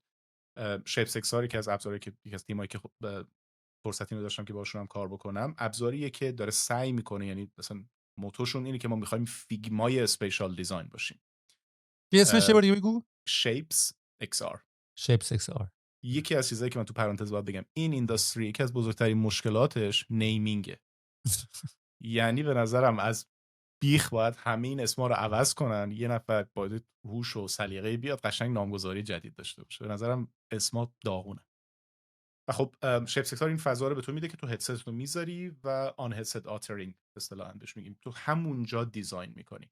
آره پرسیژن فیگما رو بهت نمیده که دقیقاً بین این دوتا المان دو پیکسل فاصله باشه یا نه، اما از اون ور تو داری کانتکست رو میبینی، تو داری برای محیط توی محیط طراحی میکنی و این برای من خیلی مهمه. من تمام سعیمو میکنم که توی محیط دیزاین کنم. باز ابزارهای دیگه مثل گراویتی اسکچ وجود داره که این کارو میکنی. از اون ور ابزارهای دیگه هم وجود داره مثل بزی، مثل سپلاین که تو روی دسکتاپ طراحی میکنی و بعد پریویوشو روی هدستت یا روی گلاسست.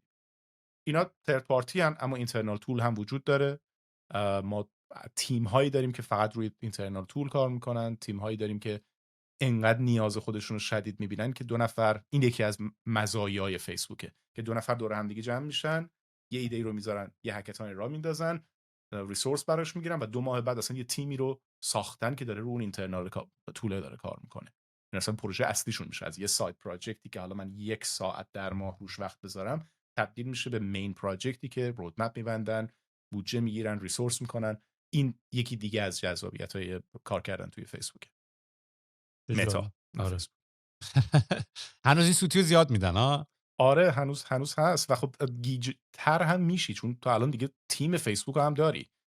یعنی باید خیلی حواست جمع باشه که اشتباها نگی فیسبوک، چون مثلا میتونه میسلیدینگ باشه، مخصوصا موقعی که داری از API ها صحبت میکنی. خب کدوم داری؟ اگه از فیسبوک API داری حرف میزنی، مستقلا داری راجع به اون محصول حرف میزنی. حالا ما یه ویژنی داشتیم اول که داشتیم کمپانی خودمون هم میزدیم. حالا خیلی خلاصه هم بهت بگم که بعد منظورم بهت برسونم که چرا اینو گفتم. این بود که ما خب کامیونیتی پلتفرم درست میکنیم، بهتر مود سرویسی که ما درست میکنیم و عملا ما فیسبوک رو دموکراتایز کردیم. یعنی ما عملا اینجوری بگیم، ما الان بهتر مود چیزی که هست فیسبوک طول دیگه داشت که برای انترپرایز ها بود، خیلی وقت نگاش نکردم دیگه. ورک پلیس آفرین. فیسبوک ورک پلیس یعنی فیسبوک ورک پلیسیم، ولی اون فیچرها رو طوری داریم درست میکنیم که خیلی کاستومایزبل باشه، به هر کسی بتونی بدی. یعنی ما تمام تکنولوژی گروپ ساختن، نوتیفیکیشن، سرچ، مودریشن، دایرکت مسیجینگ، چت، ویدیو، همه اینا اکتیویتی، همه اینا رو داریم درست میکنیم و واقعا بگم یعنی یه بار فیسبوک رو ریکرییت کردیم و اینو حالا میدیم به بیزینس ها، به خاطر اینکه بیهیویر و رفتار یوزرها عادت کرده با این اینترفیس های سوشال نتورک یعنی الان یوزرها انتظارهایی که الان از سرویس ها دارن دیگه الان رفته بالا. یعنی الان یک سرویس انتظار داره که من بتونم تگ کنم، یکی رو منشن کنم، یه جایی بتونم روی عکس تگ کنم، میدونی، بتونم با ریاکشن کنم، لایک بزنم، اصلا ریاکشن های مختلف رو انتخاب بکنم، میدونی، یا مثلا اصلا تمام این بیهیویرال یوزر، یا اسلش بزنم مثلا تمام این منوم باز شه، بتونم مثلا تمام این گیف اضافه کنم، یه محیط خیلی ریچی داشته باشم. کاری که ما اتفاقا داریم میکنیم اگه یاد باشه مثلا تمام این فروما و دیسکاشن بوردها و اینا پی اچ پی بولتین و چیزای خیلی قدیمی عتیقه بود، میدونی، ما الان اتفاقا کامیونیتی مدرن داریم درست میکنیم، میدونی، یعنی داریم به بیزینس ها سرویسی ارائه میدیم که بتونن که از این امکانات سوشیال خیلی استفاده کنن. مشتریامون هم مثلا تیپش مرسدس بنز، کل کامیته لنوو روی ماست، آی بی ام رو داریم، بوش رو داریم، مثلا فورد رو داریم. یعنی اینا خیلی علاقه داشتن که بتونن بیان یه کامیونیتی درست کنن برای مشتریاشون و یوزرشون، ولی انتظار این اینتراکشن های خیلی مدرن رو داشتن. و در پی ساخت این خب ما 2 لایه داریم، یعنی یه لایه انجینش رو داریم و یه لایه اینترفیسش رو داریم. تو لایه انجین ما خیلی داشتیم فکر می‌کردیم که ما بتونیم بتمون طوری بسازیم که خود اینترفیس ما هم یک کلاینت یا یک API با API کال بتونه یه اینترفیسی باشه، چون می‌خوایم بتونیم ویو های مختلف هم درست بکنیم. در ساخت انجینش ولی اینطوری بودیم که آقا چون تو داری برنامه مثلا وقتی داری تکنولوژی گروپ درست می‌کنی که یه گروپی بسازم، پرایوسی داره، نمیدونم بتونم بهش آدم اضافه کنم، ممبر اضافه بکنم، نمیدونم بتونم مس مسیج بزنم. ما اینجوری بودیم که آقا داشتیم فکر می‌کردیم که آینده دنیا چطوری خواهد بود و گفتیم اگر آینده دنیا قرار باشه که تو یه دونه از این هدست ها بذاری رو چشت و یهو بری توی محیط اسپیشال، مثلا الان هم هورایزن دیگه تو فیسبوک، دیگه تو فیسبوک، اون فیسبوک هورایزن ولی بهش میگن دیگه، فیسبوک رو داره یا نه، متا هورایزن. خب من داشتم فکر می‌کردم که خب اینم الان من توی یه محیطی ام باید کلی ممبر رو بتونم ساپورت کنم، ممکنه برم سراغ یه دری بخوام یه در رو باز کنم دره بسته باشه، میدونی. من داشتم فکر می‌کردم که آیا ما میتونیم انجینی طراحی کنیم برای، یعنی کامیونیتی ما اگر اینترفیسش حالا وی آر و ای آر بود، میدونی، من میرم اینجا یه در بسته است، اکسس ندارم بهش، میخوام برم یه جای یه حرفی رو بزنم، مودریشن نیاز داره، یه سری یوزرها رو میخوام کیک کنم، چون ما تمام این انجین رو نوشتیم دیگه، میدونی. ولی اینجوری بودیم که آیا میتواند اینترفیسش عوض شه و اینترفیس وی آر باشه؟ آیا فکر میکنی نحوه نگاه کردن به این موضوع میتونه آیا مثلا انجین ما استفاده بشه برای این، یا نه کلا یه آرکیتکچر متفاوت فوق العاده جدایی داره؟ میتونه همون آرکیتکچر استفاده بشه و فقط اسپیشال پنل داشته باشه. یکی از اتفاقاتی که الان داره میفته، تو چند سال پیش خیلی فورس وجود داشت که آقا اپتو نمیتونی پورت کنی. اگه یه اپ داری روی موبایل، روی وب، باید اینو از اول بسازی، بنویسی، دیزاین کنی برای اینکه یه نفر روی وی آر بتونه ازش استفاده کنه. خیلی فورس بود، ولی این فورس به نظر من اشتباه بود و خب امروز هم داریم میبینیم که آره ثابت شده که اشتباه بود. هم متا به این نتیجه رسیده، هم اپل اینو ثابت کرده. ببین به عنوان یه iOS دیولپر تو باید میرفتی آپت اوت میکردی که آیپد اپت روی ویژن او اس نباشه و این یه استراتژی فوق العاده بود برای اینکه تو روز اولی که داری یه محصول جدید، یه پلتفرم جدید رو معرفی میکنی، بدون اپ نمونی. تمام آیپد اپ‌ها روی ویژن او اس، روی ویژن پرو میتونی ازش استفاده کنی و خیلی هم راحت میتونی استفاده کنی. همون استراتژی رو الان اندروید داره و تمام اپلیکیشن های اندروید قابلیت اینو دارن که بدون هیچ دیولپمنت افرت توی وی آر هم استفاده بشن. پس اگر تو فضا انجین یوزر اینترفیس انجینت به شکلی طراحی شده که بتونه ریسپانسیو باشه، عین همون هم میتونه استفاده کنه. آیا اون اپتیمال اکسپریانس؟ نه. آیا نیاز داره که یک بخشایش بهبود داده بشه و لورج کنه اتفاقات و تکنولوژی که وجود داره و اینتراکشنی که فضای مجازی بهت میده؟ آره، اون بحثش شداست. اما اینکه بر مینیمم بتونه اتفاق بیفته، به نظرم خیلی راحت میتونه اتفاق بیفته. خب پلتفرم‌ها به این نتیجه رسیدن و مدام دارن ساپورت میکنن. الان توی انانسمنت این خیلی بولد ذکر شده بود که گوگل پلی اویلیبل خواهد بود. از روز اول گوگل پلی روی اندروید ایکس آر اویلیبل خواهد بود. یعنی هر اپ اندرویدی رو، هر اپ دو بعدی اندرویدی رو که هر کسی ساخته بود، به راحتی آدم‌ها میتونن ازش استفاده کنن. فقط میشه یه فلوتینگ ویندو. باز میگم این به نظر من اپتیمال نیست، این بهترین اکسپریانس نیست برای اینکه توی وی آر هدست بخری بذاری سرت و یه فلوتینگ ویندو داشته باشی. اما این چیزی که میتونه باشه و میتونه یوزر رو خیلی از اتفاقها و نیازها تو همون سطح تامین میشه. تو اگه میخوای سریع یک نگاه گذرا به تقویمت داشته باشی و چک کنی که الانی که داری بازی میکنی جلسه بعدیت کیه، یه فضای 2 بعدی برات کافیه امروز. اگر که فقط میخوای چک کنی مسیجی که برات اومده چیه، فضای 2 بعدی برات کافیه. اگر اسپاتیفای قرار نیست ارزش افزوده‌ای توی فضای 3 بعدی و اسپشیال بهت بده، اسپاتیفای پلیرت لازم نیست 3 بعدی باشه. یک نسخه وبش حالا فلوتینگ باشه، کوچیک باشه، مینیمایز باشه، هر جا باشه کافی، یعنی نیازی نیست. بعضی وقتا من حس می‌کنم ما داریم زور میزنیم همه چیزو اسپیشال کنیم دیگه، بگیم همه چیزو از نو بسازیم. واسه همین میتونم بگم که من فکر میکنم انجینت میتونه به راحتی کار کنه، ترنسلیت بشه، اما نیاز داره که برای اینکه بهبود بشه، برای اینکه آدم‌ها بگن که حالا یه فرق بزرگی داره که من روی دسکتاپ کار کنم یا هدست بذارم سرم، و اون فرق رو مجبوری جدا براش فکر کنی. ببین حالا به عنوان تاپیک آخر اگر دوست داشتی حالا چیزی اضافه کنی که حتما، همین تاپیک شاید خودش یه رو طول بکشه، ولی میخوام راجع به بهترین یوز کیس ها صحبت کنیم، راجع به آینده یوز کیس ها صحبت بکنیم. مثلا خب گیمینگ یکیش بود. مایکروسافت کاملا فوکس کرده بود روی بیزینس ها که مثلا بتونن بیان توی محیطی یه چیزی رو طراحی کنن، انجینیر و آرکیتکچرها. توی فیلم ها دیدیم که مثلا تیمای ارتشی و جنگی اومدن نقشه رو به شکل سه‌بعدی دارن توی یه محیط حالا هولولنزی میبینن. نمیدونم اون تکنولوژی وضعش چطوریه، آیا اون تبدیل میشه به این؟ یکی از ریویوهایی که مارکوس براونلی یا همون AKBHD کرده بود برای اپل ویژن پرو، بحث این بود که محیطش خیلی محیط تنهاییه، یعنی اصلا حالت مالتی پلیر نداره. یکی از بدیاش فعلا اینه، حالا سینما کردنش و اینا خوبه ولی حالا احتمالاً میرسیم بهش. اول از همه فکر میکنی در حال حاضر بهترین یوز کیسش چیه؟ چون فعلا خیلی شبیه خیلی هابی به نظر میرسه در حال حاضر، ولی فکر میکنی من این حالتی که یو میذاری 3 تا مانیتور و استیشنت میاد جلو، اون خیلی کیس باحالیه، اون عالی ترین یوز کیس به نظر من. یعنی میتونی بری تو کافی شاپ بشینی، ریموت بری بالی بشینی، فول ستاپ داری جلوت. حتی قبل از این هم بهش فکر نمی‌کردم میتونه اینطوری اتفاق بیفته، ولی خیلی خیلی باحال بود. ولی الان تو فکر می‌کنی، ولی نمیدونم چقدر، یعنی مثلا خب حالا ریویو رو که داشتم نگاه می‌کردم بعد یه ساعت خسته میشی، حالا یا چشات خسته میشه یا سنگینیش روی سرته. ولی الان فکر می‌کنی خودت بهترین یوز کیس در حال حاضر چیه؟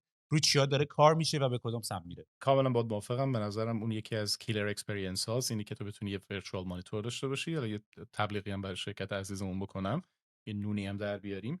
اون اکسپریانس رو نه 4K، ولی اون اکسپریانس رو لازم نیست هدست سنگین 3500 پوندی اپل رو بذاری، روی همین کوست 300 پوندی هم میتونی داشته باشی. گرچه یا اپل مک آرگومنتش ویندوز هم هم اینه میتونی که این داشته باشی. فعلا، یعنی ملت خیلی نسبت به این قیمتش غر زدن، ولی بیشتر جنبه فکر کنم برای دیولپرها بود و اصلا عقص قیمتش اونطوری کرد که نره کانسیومرها بیان بخرن. فعلا فکر کنم ممکنه، ولی بیان استراتژیکلی. نکرد، اسمشو نذاشت دیولپر کیت، و به نظرم باید این کارو میکرد. به نظرم باید همون کاری که با امبان مک مینیا کرد و فقط دیولپر کیت بود و شاید ریاکشن یوزرها خواستم تست کنه دیگه، حالا چون در صورت که فعلا با که تیم کوک هم که آدم صحبت کردن مثل فروششون یعنی از سطح انتظارشون خیلی پایین‌تر بود. آره. برگردیم به یوز کیس ها. به نظرم با هاردور داینامیک و لندسکیپی که الان داریم که وی آر هدست ها هنوز بولکیان، هنوز وزن دارن، هنوز باتری محدودی دارن، به نظر من یکی از بهترین یوز کیس هایی که الان براش وجود داره دیزاین گراویتی اسکچ. اگر دسترسی به هدست داری، یا هر کدوم از دوستانی که این پادکست رو گوش میکنن دسترسی دارن، اپ گراویتی اسکچ رو میتونن از گوگل استور دانلود کنن مجانی و تست کنن. در نظر بگیری یه خمیردندون دستته و جاذبه وجود نداره و شروع میکنی به فشار دادنش و دستتو حرکت میدی. این خمیردندونه توی هوا میمونه.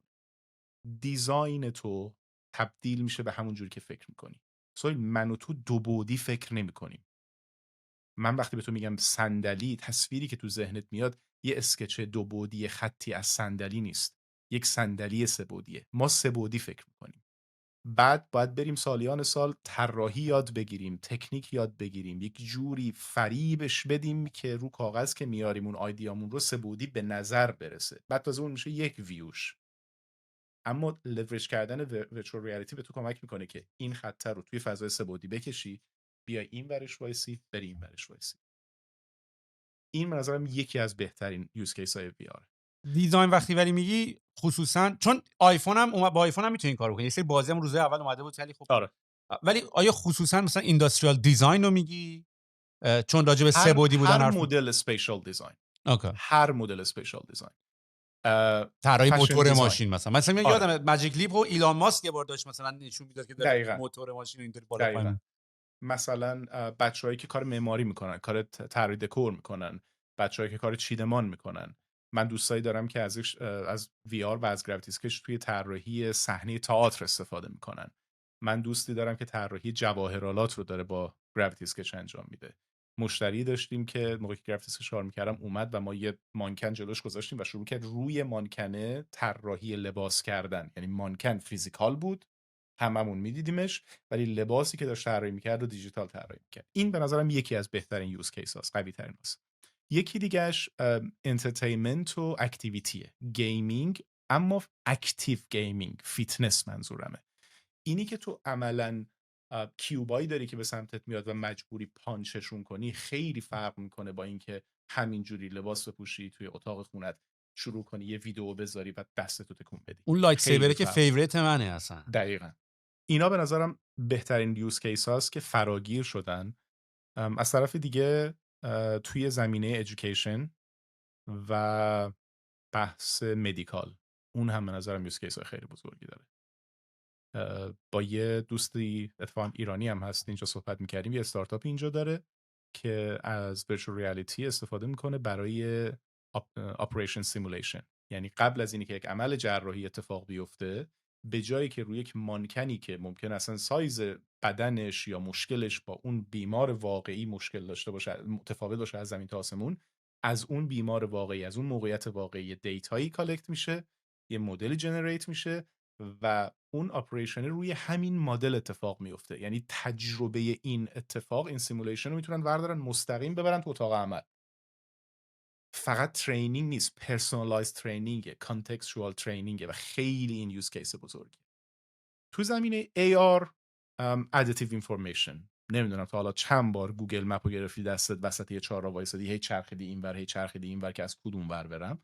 در نظر بگیر که عینک AR این کار برات راحت میکنه، یه فلش میبینی دنبالش میکنی. حتی سوتی پرزنتیشنش هم هست دیگه، میدونی، یعنی آره. اگه مثلا آدم نشون میداد کار میکرد. آره.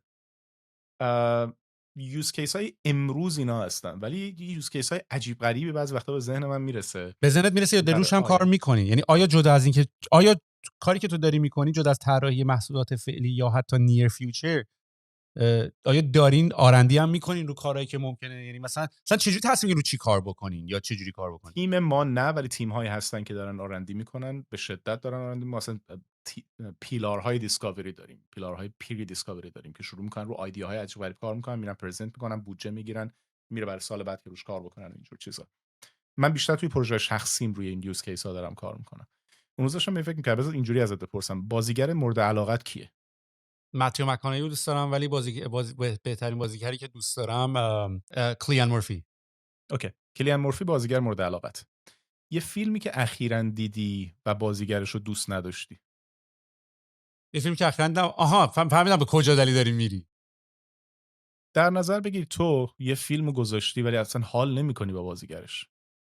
عینک تو میذاری و از اون لحظه به بعد اون بازیگری که دوست داری رو می‌بینی. همون سناریو، همون دیالوگ، همون نریشنه، یعنی هنوز نقش کارگردانی، هنوز خلاقیت وجود داره، ولی تو میتونی تغییرش بدی. ببین ولی اینا یه مقداری به نظر من یکم بحث‌های فلسفی هست. اینا ایده‌های جذاب و جالبیه که قابل اجرا خواهد شد. ولی من در این که مثلا من فیلم نمیبینم به خاطر اینکه حالا میتونم بازیگرشو جابجا کنم. من فیلمو دارم میبینم به خاطر اینکه انتخاب نولان بوده. میدونی؟ تو داری این فیلمو میبینی، چند نفر دیگه فکر می‌کنی هالیوود برای آدمای شبیه تو ساخته نه، ولی شده؟ من میفهمم، ولی این من آرگومنت هم سر پرسونالیزیشن اینه که من فیلمو اول از همه 97-8% آدما ایده‌ای از این ندارن که بخواد براشون پرسونالیز بشه یا جنریت بشه نسبت به چیزی که اونا دوستن. چون من درصد خیلی از بالای آدما اصلا پریفرنس ندارن. اصلا دلیلی که تو میری طراح لباس داری، طراح داخلی داری، کارگردان داری، اینا اینه به خاطر اینکه داری از زاویه دید اونا میبینی. یعنی من مطمئن نیستم واقعا بخوام بازیگر یه فیلمو جابجا کنم برای خودم و بخوام از کانتکست تصمیم کارگردان بکشمش بیرون. میدونی؟ حرف تو قبول دارم، اما از اون برم فکر میکنم آدم‌ها تجربیاتی خیلی از چیزها رو تجربه نکردن و محضی که تجربه کنن دیدشون عوض میشه. ما تا الان اینجوری بوده که میرفتیم کفشی رو میخریدیم که یه سری سایز ازش موجود بوده، میگشتیم پیدا میکردیم اونی که راحت تر باشه به سایز پای ما اونو میخریدیم. همین الانش هم کمپانیایی هستن که کفش مخصوص تو رو 3D پرینت میکنن، درسته؟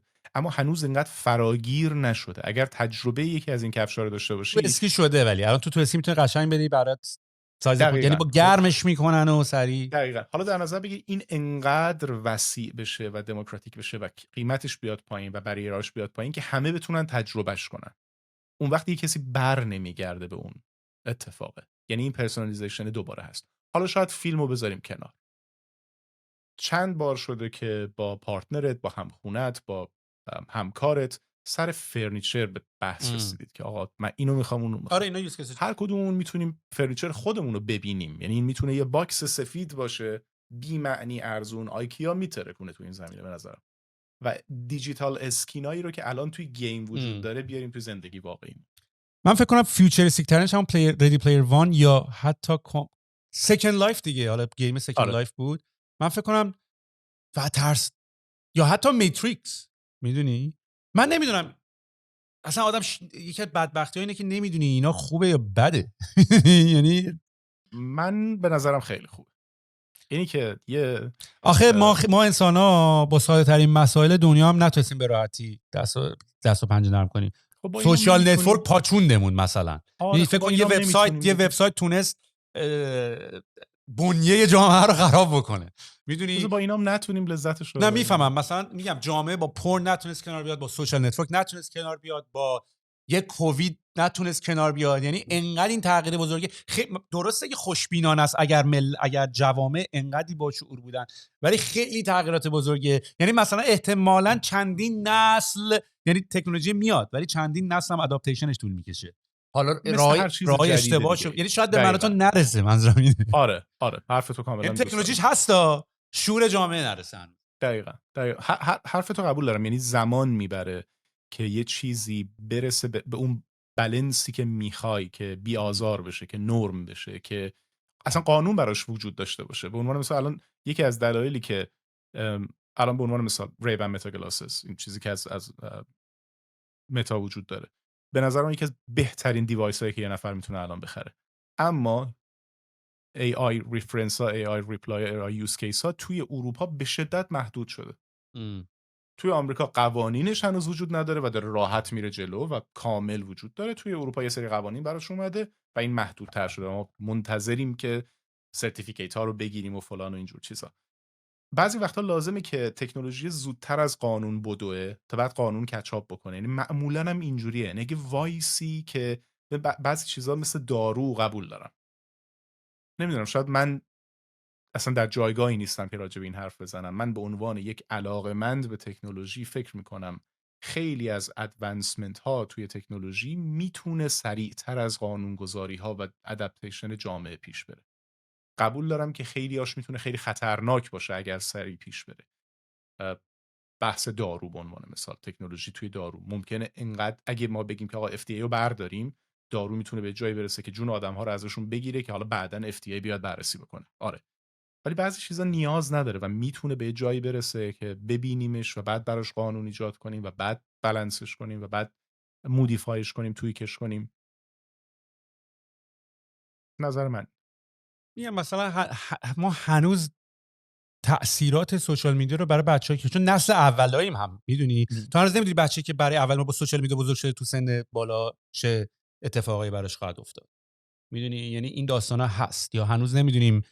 مثلا حتی همین داستان این که چقدر مغزا پیشرفت خواهد کرد وقتی تو به این راحتی نه قراری آدرسی حفظ کنی، نه قرار شماره تلفن کسی رو حفظ بکنی. آیا مغزت انقدر ماسلاش ترین میشه، انقدر ماهیچه‌هاش ترین میشه که بتونه راحت یادآوری بکنه و این داستانا؟ میدونی خیلی چیزاش توش مونده. ولی بحث جالبی دنیا آینده برای منم خیلی جذابه. خیلی خیلی به نظر من باحال خواهد بود. موازی پیش رفتن این اتفاقات خیلی میتونه جذاب باشه. محمد خیلی بحث باحالی بود. من هم خیلی یاد گرفتم، هم خیلی لذت بردم. امیدوارم که منم خیلی لذت بردم از بحث. آره خیلی مشتی بود و خیلی عشق کردم و وقتا کاری هم که داری میکنی خیلی به اصطلاح لعبه تیغ تکنولوژی یا کاتینگ اج جلوش رفتن محسوب میشه. و یه نکته غم انگیزی که وجود داره اینه که بعضی از شغلا یه مقداری همه جا اویلیبل، مثلا کسی تو ایران الان نمیتونه شغل تو رو داشته باشه، میدونی. متاسفانه. اصلا یکی از بحثایی که الان ما داشتیم می‌کردیم چند وقت پیش این بود که عدم وجود شغل با کیفیت تو ایران یکی از دلایل. بحث این بود که آقا چرا آدم‌ها دارن از ایران میرن. میگفتم آقا بحث این سادگی هم نیست، حالا مثلا بگی حجاب و مجاب و اینا حالا اینا درست بشه، اینا نیست اصلا.